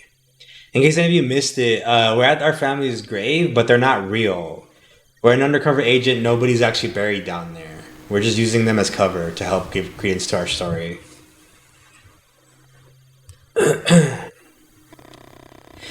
It's difficult to confront the death of a child. Oh God. Father Mario. Wasn't Mario the name of the character in Spider-Man 2 that we gave? The gay one? The one that we gave like backstory? Father Mario was a healing priest from La Mantas, Argentina.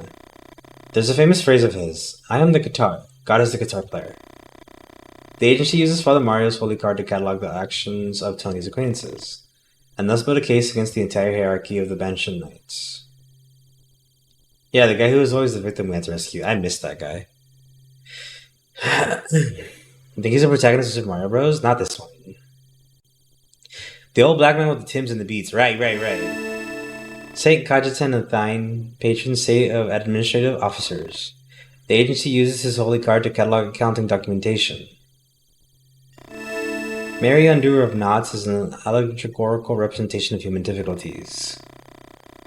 The knot symbolizes the problems that the Virgin helps to unravel. The agency uses her holy card to catalog documentation that seems to have been forged, or obtained illegally. I hope he appears in Spider-Man 3. He's my hero, basically. Yeah, that's a good one. The receipt is for 20 cans of red paint. You know that Tony paints huge crosses in his barns. And although the receipt is not evidence in itself to convict him, it could prove valuable to forensic accountants.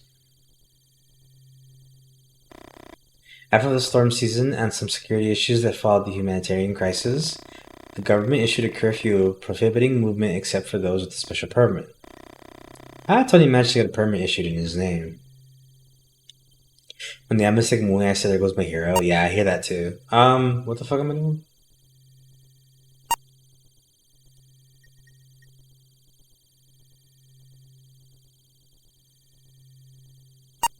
What the fuck were they for again? I blanked out. Okay, that one I give him the receipt, right?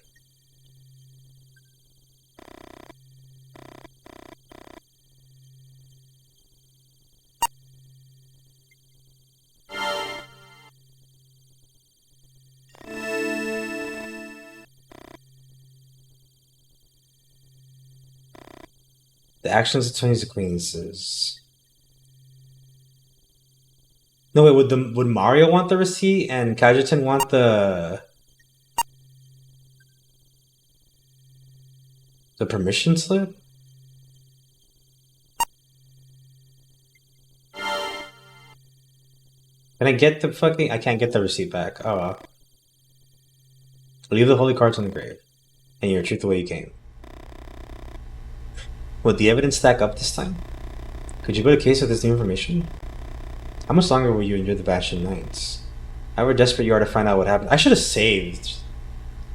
Whatever happened to Koopa, you long to go home. You want to embrace them, kiss them. You miss them so much.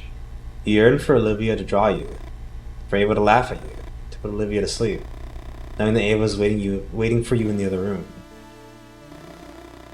The Sierra gets in front of you, and you manage to break at the last second. Fuck you! Vincent smiles and you barely stop yourself from slipping out of the car to punch the grin off his face. You think of Koopa. And one of the exercises tell you to survive as an undercover agent. It's a mnemonic trick? What? I don't even know what that word means. You have to imagine a sort of continuum for each person you interact with. Some sort of bar divided into several equal parts. Follow me, Boulder. You look at Vincent, and you can imagine that bar. The beginning of the bar represents full confidence. The end, total suspicion. That point where they are going to accuse you and discover your true identity. The apply Koopa's trick to all the Bastion Knights, apart from Tony. But Tony, you never know where you stand, bar or no bar. You hear Vincent rev the car engine. He wants to see us. You grit your teeth hard. And you take comfort in thinking that if the evidence is good enough this time, it won't be long before you're back with your family. Like, please excuse my dear Aunt Sally, you know? Ah! What did she do? What'd Sally do? Why do we have to excuse her? Is she a bitch? Vincent steps on the gas, and you can't afford to fall behind. The old roadblocks are long gone. Ever since the storm started, everyone, police, firefighters, even FEMA for a while, has been dedicated to the reconstruction effort. She says some really racist things at the family gathering. Like, really bad. Oh, fucking Sally. At least that's what they're trying to do. Resources are scarce, and politics is never up to the task. In contexts like this, with official actors attempting to manage the chaos, governmental organizations emerge. Like stuff Hitler would be uncomfortable listening to. Sheesh! Group's mission was to infiltrate and investigate Tony and his Banshee Knights. A group that caught the agency's attention due to their growth in the wake of those first tornadoes. Hell on high, Tony's Masonic delusion. The agency isn't concerned with the religious ideas of the Banshee Knights. The agency is interested in the power they've acquired. Economic power. As well as territorial. The road leading to the barn is gravel. And despite bumping your head against the car's roof multiple times, you refuse to let Vincent gain too much distance. That was a timed thing, and I was trying to figure out what the fuck that was. You hit Luca and he falls backwards. He rushes at you, brandishing a knife. Despite the others trying to stop him, the blade hits its mark. He stabs you in the stomach. The wound is deep, you suffer before darkness takes you. What the fuck, man? I didn't realize this fucking visual novel had QTEs. Luca! You get the brakes just in time. You crazy motherfucker. Your heart's pounding. You know there's no room for even a moment's distraction when dealing with the Banshee Knights.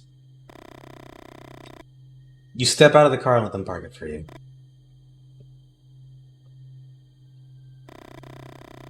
You know they're gonna tease you about this.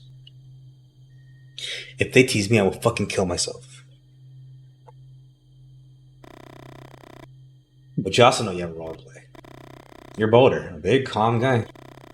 But with the self-destructive urge gnawing at your core. You're an iceberg from which two chunks have been torn away. And the current carried them off, never to return. Your handler had recommended you to use the cover story to your advantage, arguing that pity is one of the most powerful resources when it comes to diverting attention. Look at the Banshee Knights around you and can't help but wonder. Compassion, pity, empathy? Will these three characters be able to feel something like that? Keith was the eldest among them all, and half stories about him were true. He would have a guaranteed place at Satan's side. Luca, who you almost ran over a few minutes ago. You're pretty sure that there must be a language somewhere in which Luca and Psychopath are etymologically linked. And Vincent, a sadist who's never heard of the Marquis de Sade. Self-taught, a natural-born sadist. Is the same as earlier? What is the same as earlier?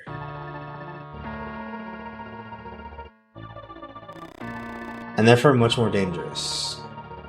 Sorry, I was distracted for a second. Don't worry, Boulder. At least he didn't kill me. Although Ava and Olivia's deaths were part of your act, a fiction, you can't help but feel a rage that threatens to consume you. You glance at Vincent, who shakes his head back and forth. You start to say something and Keith clears his throat. Stop fucking around, you two. You know why we're here. Tony wants to exercise a new road, so I recommend you bury your demons deep, Boulder, and pay more attention next time. You look at Luca and Luca smiles. What's up, Boulder? You fancy me? On the contrary, you want to cover his face with bruises. Turn his suspension into a Rorschach scene, and not worry about what you may or may not see in it. Hey! Vincent.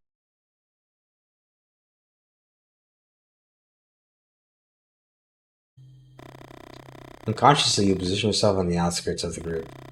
Do these guys really think they can influence the path of a tornado? Boulder, listen to me. Today you go first. But Tony!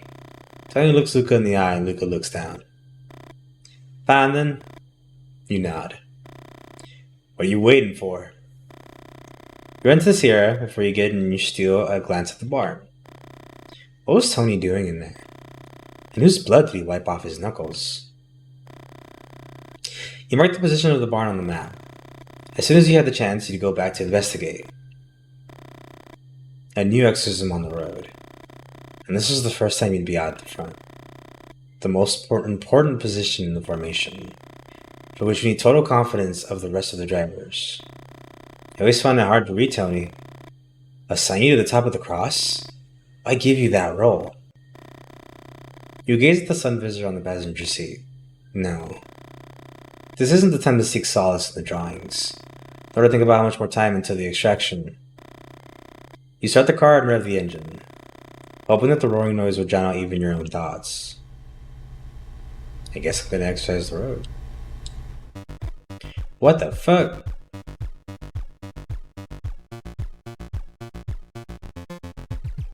Do I want to be here? Okay, no, I need to avoid that. After the initial impact, a chain reaction crash unfolds. Your car somersaults in the air, and your hand instantly covers your face. In your final world at the moment, you hold on to the thoughts of Ava, despite your resistance. Darkness finally envelops you. Okay, avoid skulls, it turns out. It's my first time in the front.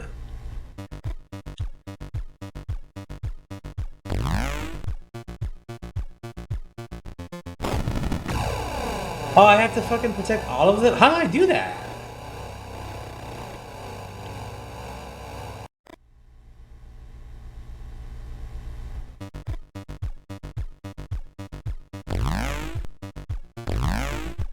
Oh, they can go off-road. They don't care about the laws.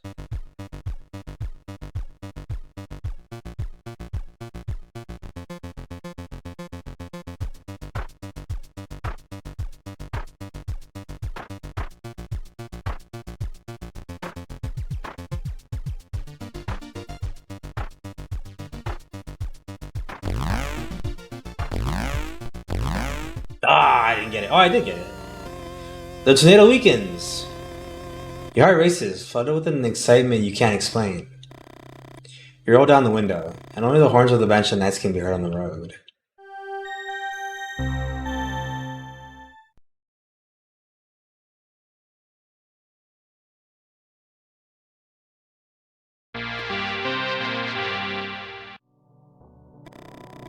It's not the first time it's happened to you. As soon as you walk into Danny's bar, you feel like you're floating. That you can see yourself from the outside, and you're someone else. Look who's here. The illusion soon shatters. You try to smile and return the greeting. You're Boulder, an undercover agent investigating a religious cult led by Tony. Looking for answers about the disappearance of Kupra, your dear friend and godfather to your daughter. You miss little Olivia so much. Your eyes itch. And it's not because of the smoke in the bar. You take a breath. What are you going to do now? Can I exit? No. You can't leave the bar without having at least one beer. Well. Banshee Knights are going to get suspicious. Alright, go to the bar. You walk to the bar. Evan continues to do his thing without looking up.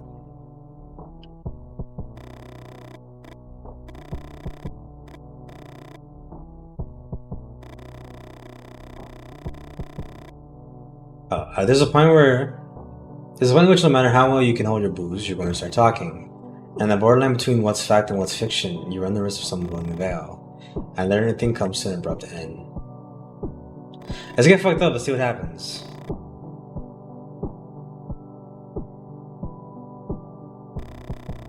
You burp and try to settle in your seat. Kevin shakes his head from side to side.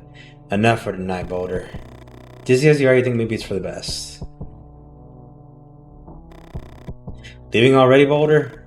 Why don't you come here and chat? You make a hand gesture and walk to the door. Exorcism on the road, messianic delusions, sadist at the wheel, and the constant threat of being killed. How much more of all this could you take? What do you mean leaving already? I drank 7 beers. Your waist hurts. You feel burning in your esophagus, and the onset of a cramp in your left leg. You try to remember the happier times, times when you awoke differently. Ava used to rise before you. The first thing that would greet you was the aroma of coffee wafting from the kitchen. After a while, she'd enter the room with 2 steaming cups. She set them on the bedside table and placed a kiss on your lips. Coffee would stop streaming and cool in the cups, but neither of you would particularly mind. years later, Olivia would arrive, and the morning would be different. Not better nor worse, just different. Suddenly, breathing becomes a struggle. A profound sense of loss engulfs you. It's as if Ava and Olivia were no longer there, as if the accident had really happened, and you could never see them again. You shake your head. How much did you drink last night? Whoever left you a note had done a good job. The fact that you noticing bothers you. You step out of the car and the morning chill takes you by surprise. Mile 54. You think about the graphology classes at the agency. The meaning entwined with each stroke.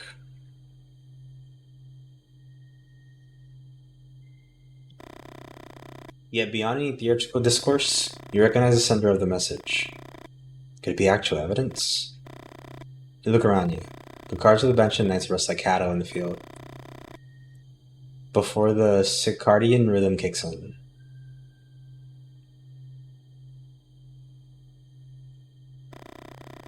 Of all the Bench and Knights, Monique is the one with whom you find it hardest to strike up a conversation. You're not surprised. You're never good at talking to women. You think of Ava. If it wasn't for her, you two would never have had a first date. Vincent sleeps. That's better. You look away for fear of waking him up. You can't stand Luca. I thought Ava was fake. No, they're real, but they fake their deaths. Like, they're not actually dead. His wife and kid are still alive somewhere, but the cover story is that they died and they use their real names so that it makes it more believable. His attitude, the way he talks to people, that giggle. You remember your high school years, where unfortunately you crossed paths with several people like him. You don't want to wake anyone up. Last thing you need is for any of these sociopaths to tell you. And you only start the engine when you figure you're good and far down the road. Mile 54. What's Tony after at mile 54? Your stomach grumbles, and a gloomy thought crosses your mind. What if this was your last shot at breakfast? You try to think of the Banshee Knight's territory, of the number of barns with the giant red cross tape on the walls. What would all look like from above? Cooper was always on about the gap between the map and its territory. And he shook his head when you said you still hadn't picked up Borgress, despite his prodding. You ordered black coffee, eggs, and bacon. If this is your last breakfast, you won't be missing out on anything. All of a sudden, appetite's gone. You drop your fork on your plate. And wonder if maybe it would been better never having tasted happiness in life. You feel the dampness in your eyes, and the quiver in your hands. Happiness, that's the worst drug. Withdrawal hits harder than a freight train. You just want to head back home. You wish all this to be over. How much longer are you going to hold out? Cooper had it figured. From the few times he yammered about time being the biggest foe for an undercover agent. What was that line you just couldn't quit repeating? Reality is just an illusion we've gotten used to. What the? The evidence you left on your daughter's grave is no longer there. But the 3 holy cards are. Father Mario, a holy card used by the agency to catalog the actions of Tony's Circle, Saint Cajetan of Thine, used to catalog accounting documentations of the Banshee Knights, and Mary, Undoer of Knots. Used to catalog material that could have been forged. Oh, the documentation should have gotten there for the permit. Along with these holy cards, you find 2 new ones. Our Lady of Health, and Saint Expedus. Fucking hell. You bend down to pick them up and you feel a great sense of helplessness. What on earth is your handler looking for? More evidence that Tony's a son of a bitch? Isn't it enough to know Kupra's gone? And Kupra? Did he find anything? Or had he simply been discovered? Your head's spinning, and you try to concentrate. Almost as if nature was giving you a sign. You spot the shadow slipping away under the light of the midday sun. It's time. The road meanders gently as you think of Ava. How she swayed to her jam, all graceful and free. It's a stone's throw away now and you ease off the gas. And there it is, finally. Thought you weren't showing up. You smile. You never considered that option. Here we are. At mile 54. And it ain't just us who've crossed paths at this point, huh? You're familiar with the backstory of the Banshee Knights. You'd like to tell them yes, to spill that you're an undercover agent, and there's a fat file about it back at the agency. You'd buy a ticket to see the look on his face. Ask him about your partner, but you just shake your head. Hold on a sec. I guarantee it's going to be worth your while. Back in 83, there was this curious happening. 2 F5 tornadoes nailed the heart of the county at the same time. Remember what they blabbered about their past on TV? Stuff for you to admit, but it only took them 3 sentences to hook you. You remained silent and let them continue telling the story. I was working as a used car salesman back then. My town took the biggest punch. One tornado slashed it south to north. Later, another one swept it in southwest to northeast. This way. Like a cross. Got saved by a fluke. Tony takes a pause. Town was pretty much wiped out. My boss was a son of a bitch. Mark Fisher. Mark Fisher? You scour your name or your memory for that name popping it up at the agency dossier. And I ain't just tossing that out. You know what Monique says about adjectives, right? You don't. But you're glad to have a new topic of conversation with the librarian. Anyway, Mark owed me commission for my last sales. He knew I needed the cash, but didn't give a damn. Once the sirens quit wailing, I hooked it to the office. Sift through the debris, clinging to the hope of scooping up anything, but I found nothing. Cash box was busted open. Never found out who swapped the money. It wasn't Mark. He died in the storms. Something snapped in me. I started tearing everything apart. Like a third tornado ripping through the damn office. Must have caught the glint of metal. Behind the picture frame was a key and a legend. Mile 54. I figured Mark had other stuff going on. So without thinking too much, I left the office. And I started looking for Mile 54. You got any clue how many Mile 54 markers left this country? Or litter, I don't know why they left. You shake your head and Tony grins.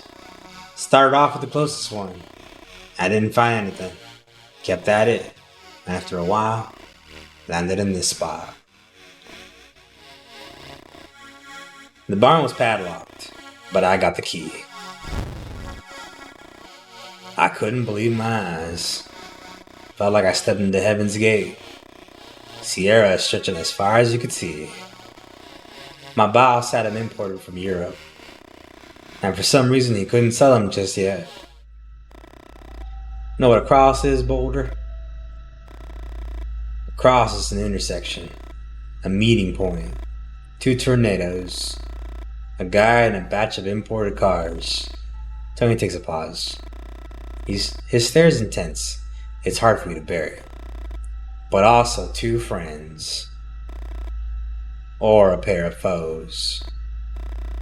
Each of us carries more than 1 cross. The key's knowing which one to flaunt to others. Silence gets heavy. You don't dare break it. Shall we go back, Boulder? You nod, and Tony's words rattle in your head.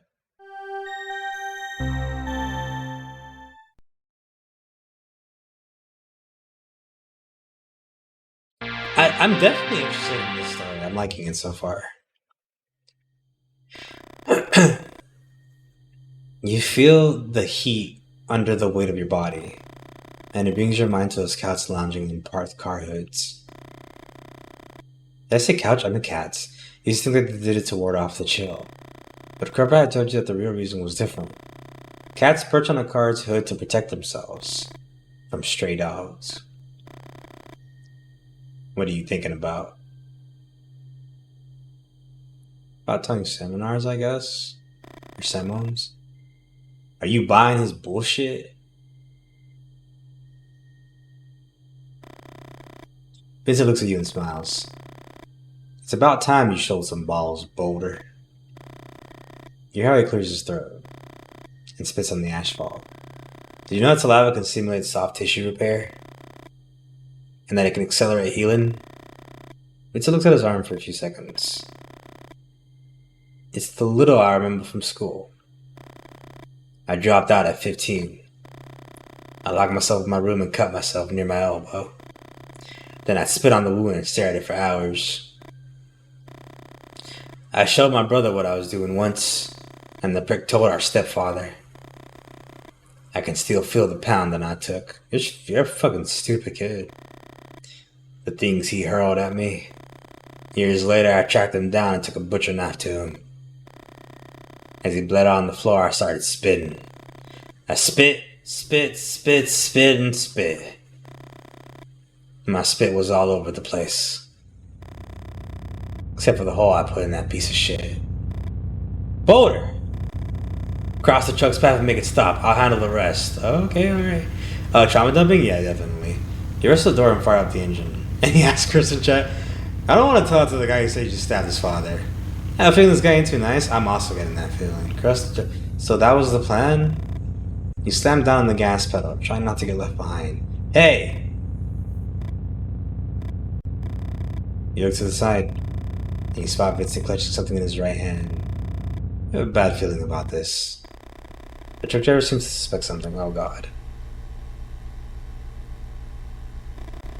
And he's driving at full speed. It's going to be hard for you to overtake him and cross your car in front of him to force him to stop.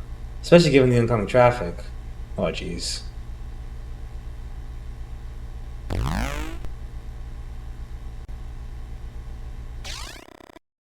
Alright, that wasn't that bad.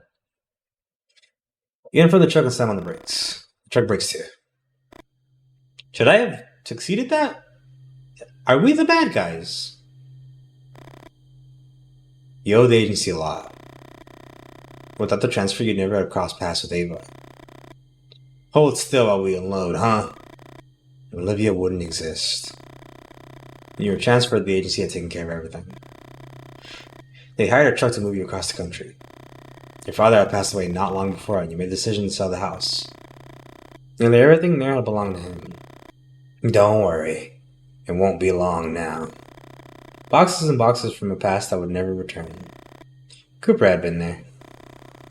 And he'd help you unload them. You know what? I'm not worried about you talking. The trucker scans left and right. Because you'll be slipping through a straw for at least a year. Did I smile? Did I like that? Am I having fun? Cooper used to say that silence is more important than words. That the person who listens is more significant than the one who talks. And that words mean nothing without someone to hear them. Jesus multiplied the loaves and turned water into wine. Water into wine. Can you imagine? Why settle for wine? That's watery. There's laughter and some applause. I promised you a better miracle, didn't I? And I multiplied very good wines. But I'm no Jesus, no. I hold those who stand by me in high regard. Plenty motions for you to step onto the stage. Boulder was one of the folks who helped me get to the wine for today. You look around. Where's Vincent? Come here, Boulder. And hand out the bottles to the crowd. The atmosphere is booming, and you smile, thinking of Ava. Ava had said you didn't go out together enough, so she arranged a wine testing at a new restaurant nearby. The idea didn't exactly tickle your fancy, but Olivia would be staying over at Ava's mom's, and you can drink as much wine as you wanted. Although that night I started with a lot of nonsense. Noses nestled in broad glasses, swirling motions to scrutinize the liquid's body, and elaborate descriptions for simple concepts like red or robust. The mess at the end had not been much different than tonight with the Banshin Knights. Listen up. This won't be the only miracle today. You catch some of Tony's talk. You're tired of his stories. If thumbing a ride symbolizes a modern-day Lazarus from the Bible, you'd rather be back home. Who embodies Jesus in this scenario? Hugging Ava. Playing with Olivia. The car or its driver? What the fuck is Tony blabbering about? And who's the poor bastard the Falcon twins are hauling on the stage? The man can barely stand. Could the twins have done that to him? The Falcon twins, an odd pair of benching mates. Two bodybuilders who lost everything to the tornadoes. And from Tony set up a gym in one of the barns. Tony glances to the side and gestures toward the siblings. Allow me to introduce you to someone. Could this be our modern day Lazarus? It starts as a murmur. Lazarus. More people join in. Lazarus. And it ends with a roar. Lazarus! Oh boy. Tony walks up to the man. And even though he lowers his voice, you can still hear it from where you're standing. That's the problem with riders, Lou. Lou? Where's Lou? They just don't listen to people. You really think there's nothing to tell here? You son of a bitch. Who chuckles? The laughter fading into a dry cough. You step over to Lou and offer your shoulder for him to lean on. What are you doing, Boulder? You raise your eyebrow and Tony appears to hesitate for a moment. But eventually he nods. Monique. I need everything ready for tomorrow's stations of the crops. Vincent? Take Lou to the barn. With a glance in your direction, Vincent looks surprised and starts to complain. Right now! You managed to get Lou in the back seat. It would have been easier with Vincent's help, but when you asked him, he just bared his teeth at you and sat behind the wheel of his Sierra. Lou seems to have fallen asleep. Could this guy be the key to finally putting an end to it all? You feel the car slowing down, and you instantly clench your fist. Don't get your hopes up, Boulder. Neither one of you is important enough to be executed in the middle of nowhere. It's the wine. I can't take it anymore. Oh, you're pissing. You don't have much time. You shake Lou until he wakes up. Tony wants me to. He's having a hard time concentrating and squeezes his shoulder. He wants me to write his gossip. What are you doing, motherfucker? Or you open your mouth and turns around and points the shotgun at you. Oh, damn. The shot goes through your abdomen, shattering the backseat of the Sierra. He covers his face and starts crying. Covered in blood doesn't belong there. Damn, they're so hostile. Alright, okay, so I don't care why he's a journalist. Should I just... Well, he might rat me out. Alright, I'm gonna tell him. Oh, it already saves me here. Fuck. Okay, then I can't tell him nothing. Wait, can I? Oh no, yeah, I can't tell him nothing. Okay.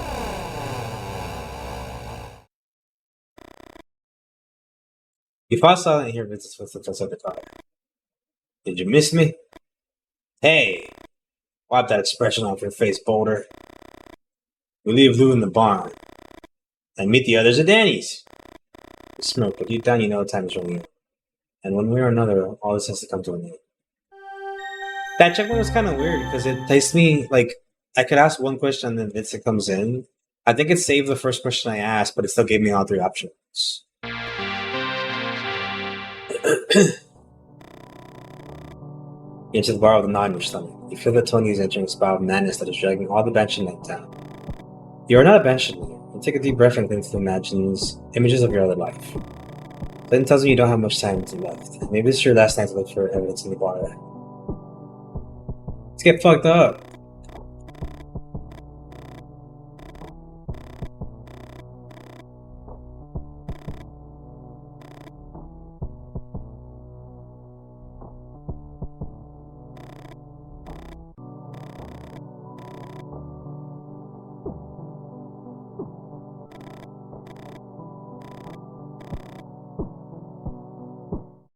I'm doing a terrible job, but I also kind of just want to go through the story once and see what this is all about. I'm liking it though. Although your day started off a little later with Ava and Olivia, you've always liked sunrises. When you were a kid, you shared a room with your two brothers. They were older than you. And both of them liked to sleep in. Because they wouldn't let you open the curtain too early, you had developed a system. You would lift the curtain a little and prop it up using a Gumby. Whoa, my brother had a Gumby when we were small. A toy that your uncle had given to all three of you, but your older brother had taken. Gumby could bend, so it's ideal for adjusting the angle at which sunlight came through the window, and illuminating a small area of the floor in your room. Lying in that pool of light without making any noise, you would read or do your schoolwork. You still remember that feeling, the warmth on your arms and face, the pages of the books reflecting golden light. Everything seemed easier in that spot. One day Gumby fell, and as it fell, it hit another toilet, setting off a chain reaction that woke up your brothers. Turns out your arms don't bend like Gumby's. Fucking Gumby. Fucking brothers. You think of Lou. Tony, I mentioned the Stations of the Cross, Via Crucis? Via Crucis, that's funny. And you know that things are happening too fast. Now you don't have much time left. You scan your surroundings. The Banshee and Knights are asleep in their cars, and today you couldn't give a shit whether Gumby falls or not. You could attempt to pop open one of the trunks, to see if any of the Banshee Knights are holding something that might implicate Tony. Or you could simply return to bed. Your brothers were fond of sleeping, and things didn't turn out bad for them. Perhaps you should have taken a leaf out of their book. And then the fictional boulder would never have existed. Go to sleep. You know it's straight to keep trying. You don't know what to do, and the things that have happened, one way or another, are going to happen. You're aware Koopa wouldn't appreciate hearing you like this, but Koopa's not here anymore. And your brothers, even if you never see them, they remain.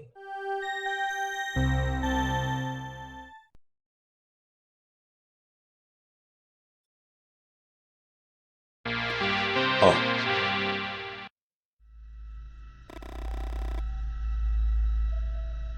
Didn't you learn anything in school?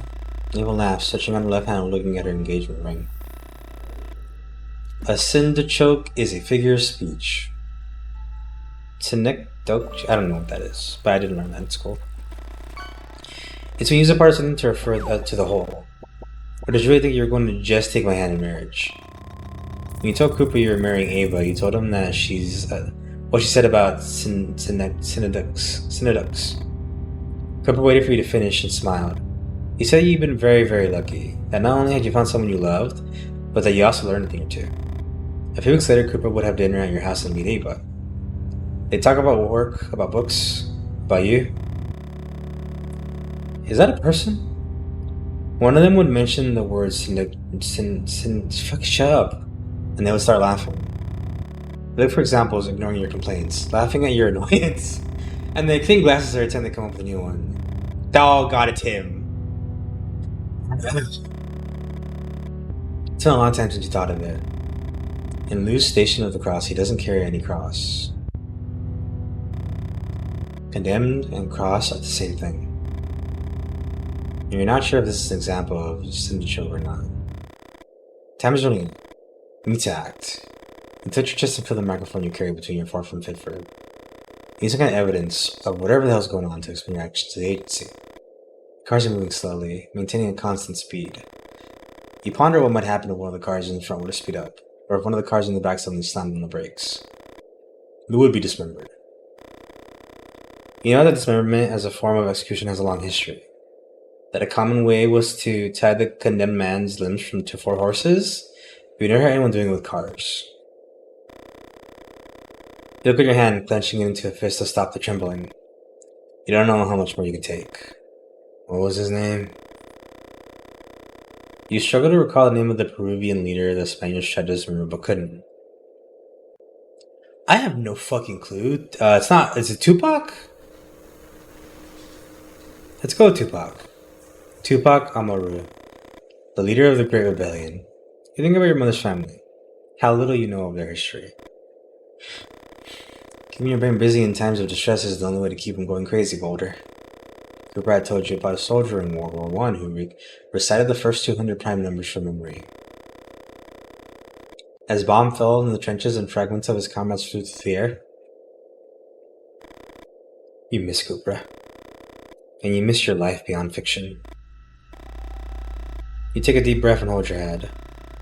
Exorcism and high speeds, miracles on the road, and now this. Does Tony really believe any of what he preaches? Holy shit. You no longer have any doubt that Tony is preparing something big tonight. When he checks every single car that arrives at the barn, You can't blow your cover now. You reach under your clothes and yank out your microphone. You roll down the window and wait for the right moment to get rid of it.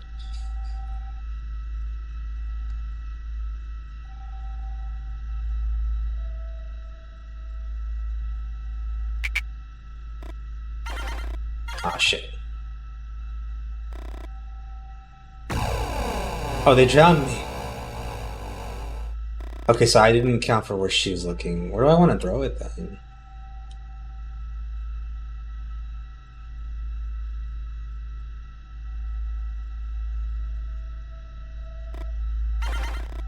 Fuck, this is hard. Okay.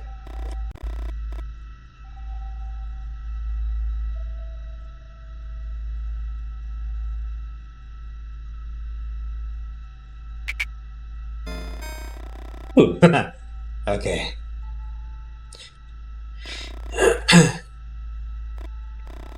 She motions to you to park the car and you breathe a sigh of relief. You walk among the people without quite believing what you're seeing. Until now, everything Tony and the Bansheenettes had done seemed to you like some sort of fairground trick. A work of grandstanding showmanship, albeit heavily laced with religious overtones. But this? How far would Tony actually go? Do you know Longinus? According to the Gospel of John, the Roman soldiers who crucified Jesus, they didn't break his legs, as was customary to hasten the death of the crucified. Do you know why? Because they thought Jesus was already dead. But one of the Romans, identified in some text as a centurion by the name of Longinus, they pierced him in his side with a spear. To confirm that Jesus was dead. Look around you. Tony has his audience captivated.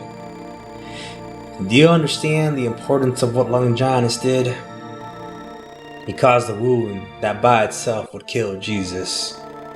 To find out if Jesus was already dead. He corroborated a fact by provoking the same fact, eliminating all contingencies, and confirming the idea that one way or another, our destiny is already written. Did you hear that, Lou? I don't need you. I don't need you. This scream is lost among the cheering of the crowd. You can't take it anymore. You have to do something. What good will charging the cross do? I'm gonna charge Tony. You run at full speed. Rinta shouts something to Tony and Tony spins before you run. And I got that. You will fall to the ground, only Tony stands up. In his hand is the knife he used on Lou moments ago. Yeah, that was dumb. But what is the charge of the cross gonna do? Why didn't he stab me? Get the son of a bitch! Oh my god, what is happening? This is awesome! Oh fuck, that's gonna be hard though. So the kick is behind me, I think, and the punch is in front of me? Is that constant? Yeah, I think that's constant. No, the kick goes on the next side. Alright.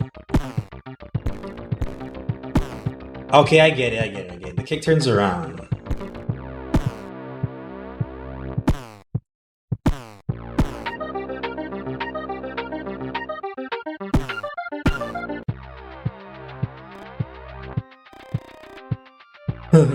You're with Lou on your shoulder, that's neat.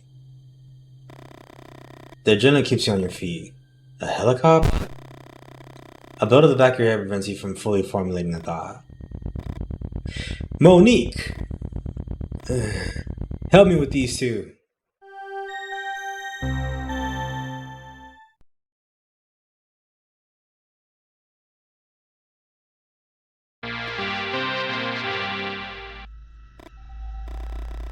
First thing you hear is the rushing of the air. The back of your head hurts, and you try to sit up. Easy, you son of a bitch. Like a slap in the face, Tony Boys jolts you back to the present. You're in a helicopter. How much longer, Monique? Monique doesn't reply. The noise inside the helicopter is deafening.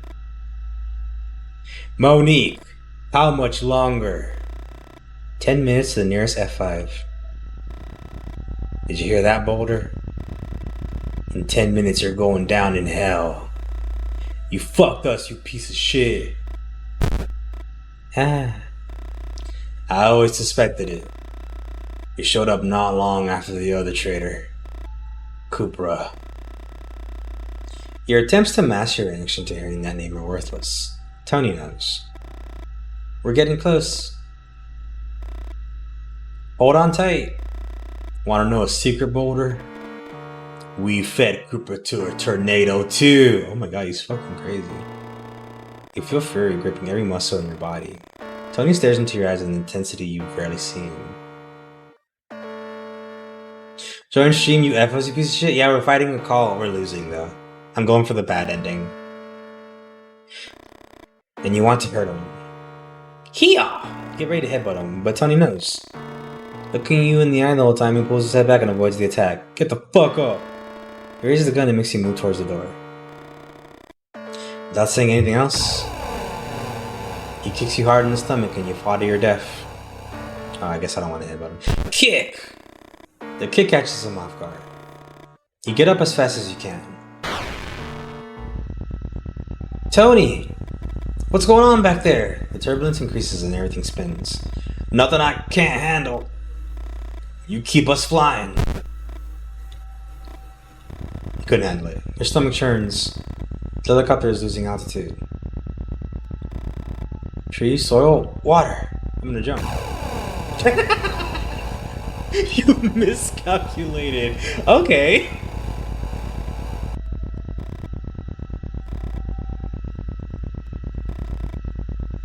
Oh, it's the images are flashing. I gotta wait for the blue. How? I didn't even realize that. That's funny. Boulder? Everything flashes by in a second. Ava, Olivia, Kupra, the breakfast, the beers, a lot of beers, the laughs, the cups of coffee, your daughter's drawings. Lou?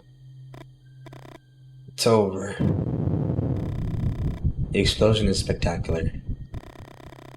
A piece difficult to describe overwhelms you, and you realize how much your body aches. I need to see my family, Lou. Stop being Boulder, and just be me again. Did I win? I was trying not to.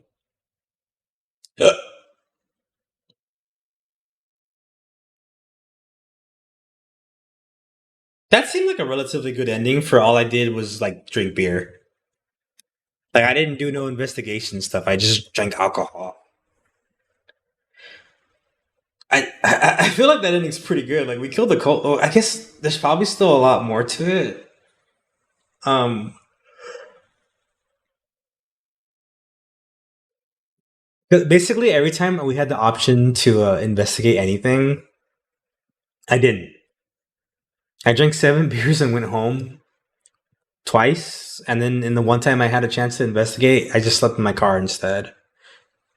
So I don't think we saw the full picture of this whatsoever, but ending didn't seem terrible.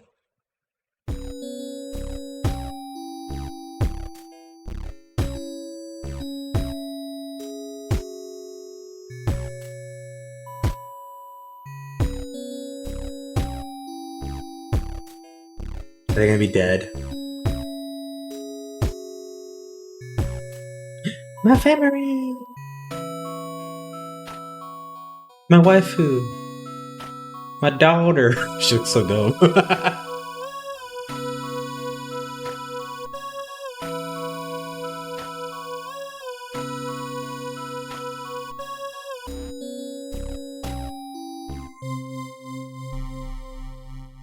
I was expecting like a stinger or something, like they blow up. I think I got the good ending.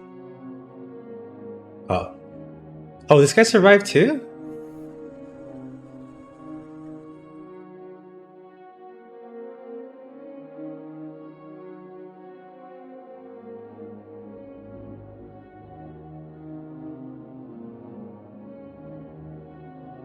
I think I won despite my best efforts to not.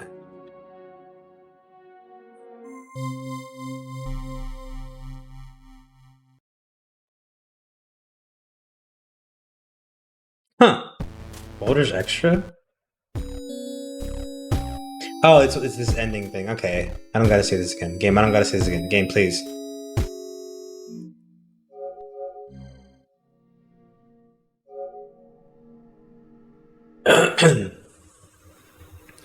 This is pretty neat. It was like fucking $8 because we got it on sale. But I liked it. Why is Tony spelled correctly there? But yeah, this is cool. I definitely need to go see. Oh, make a Glenn's eye. Assign first piece of evidence correctly. I didn't do the evidence at all. I was okay. I guess I didn't get him arrested. I don't know. The ending that I got doesn't feel bad. How did I not get hammered? I drank so much.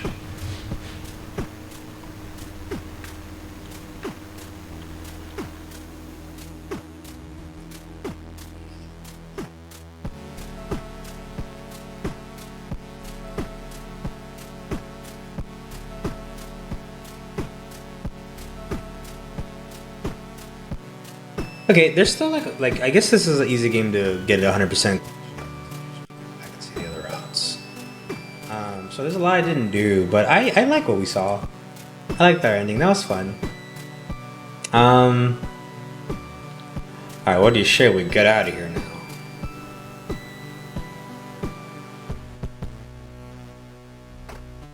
Let's see, where am I gonna go?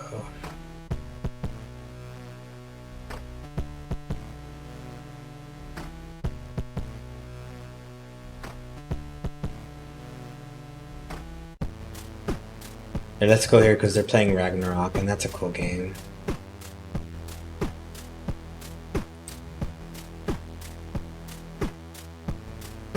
Yeah, I like that. That was fun. I might come back to this game either on my own or stream the other results or routes or whatever.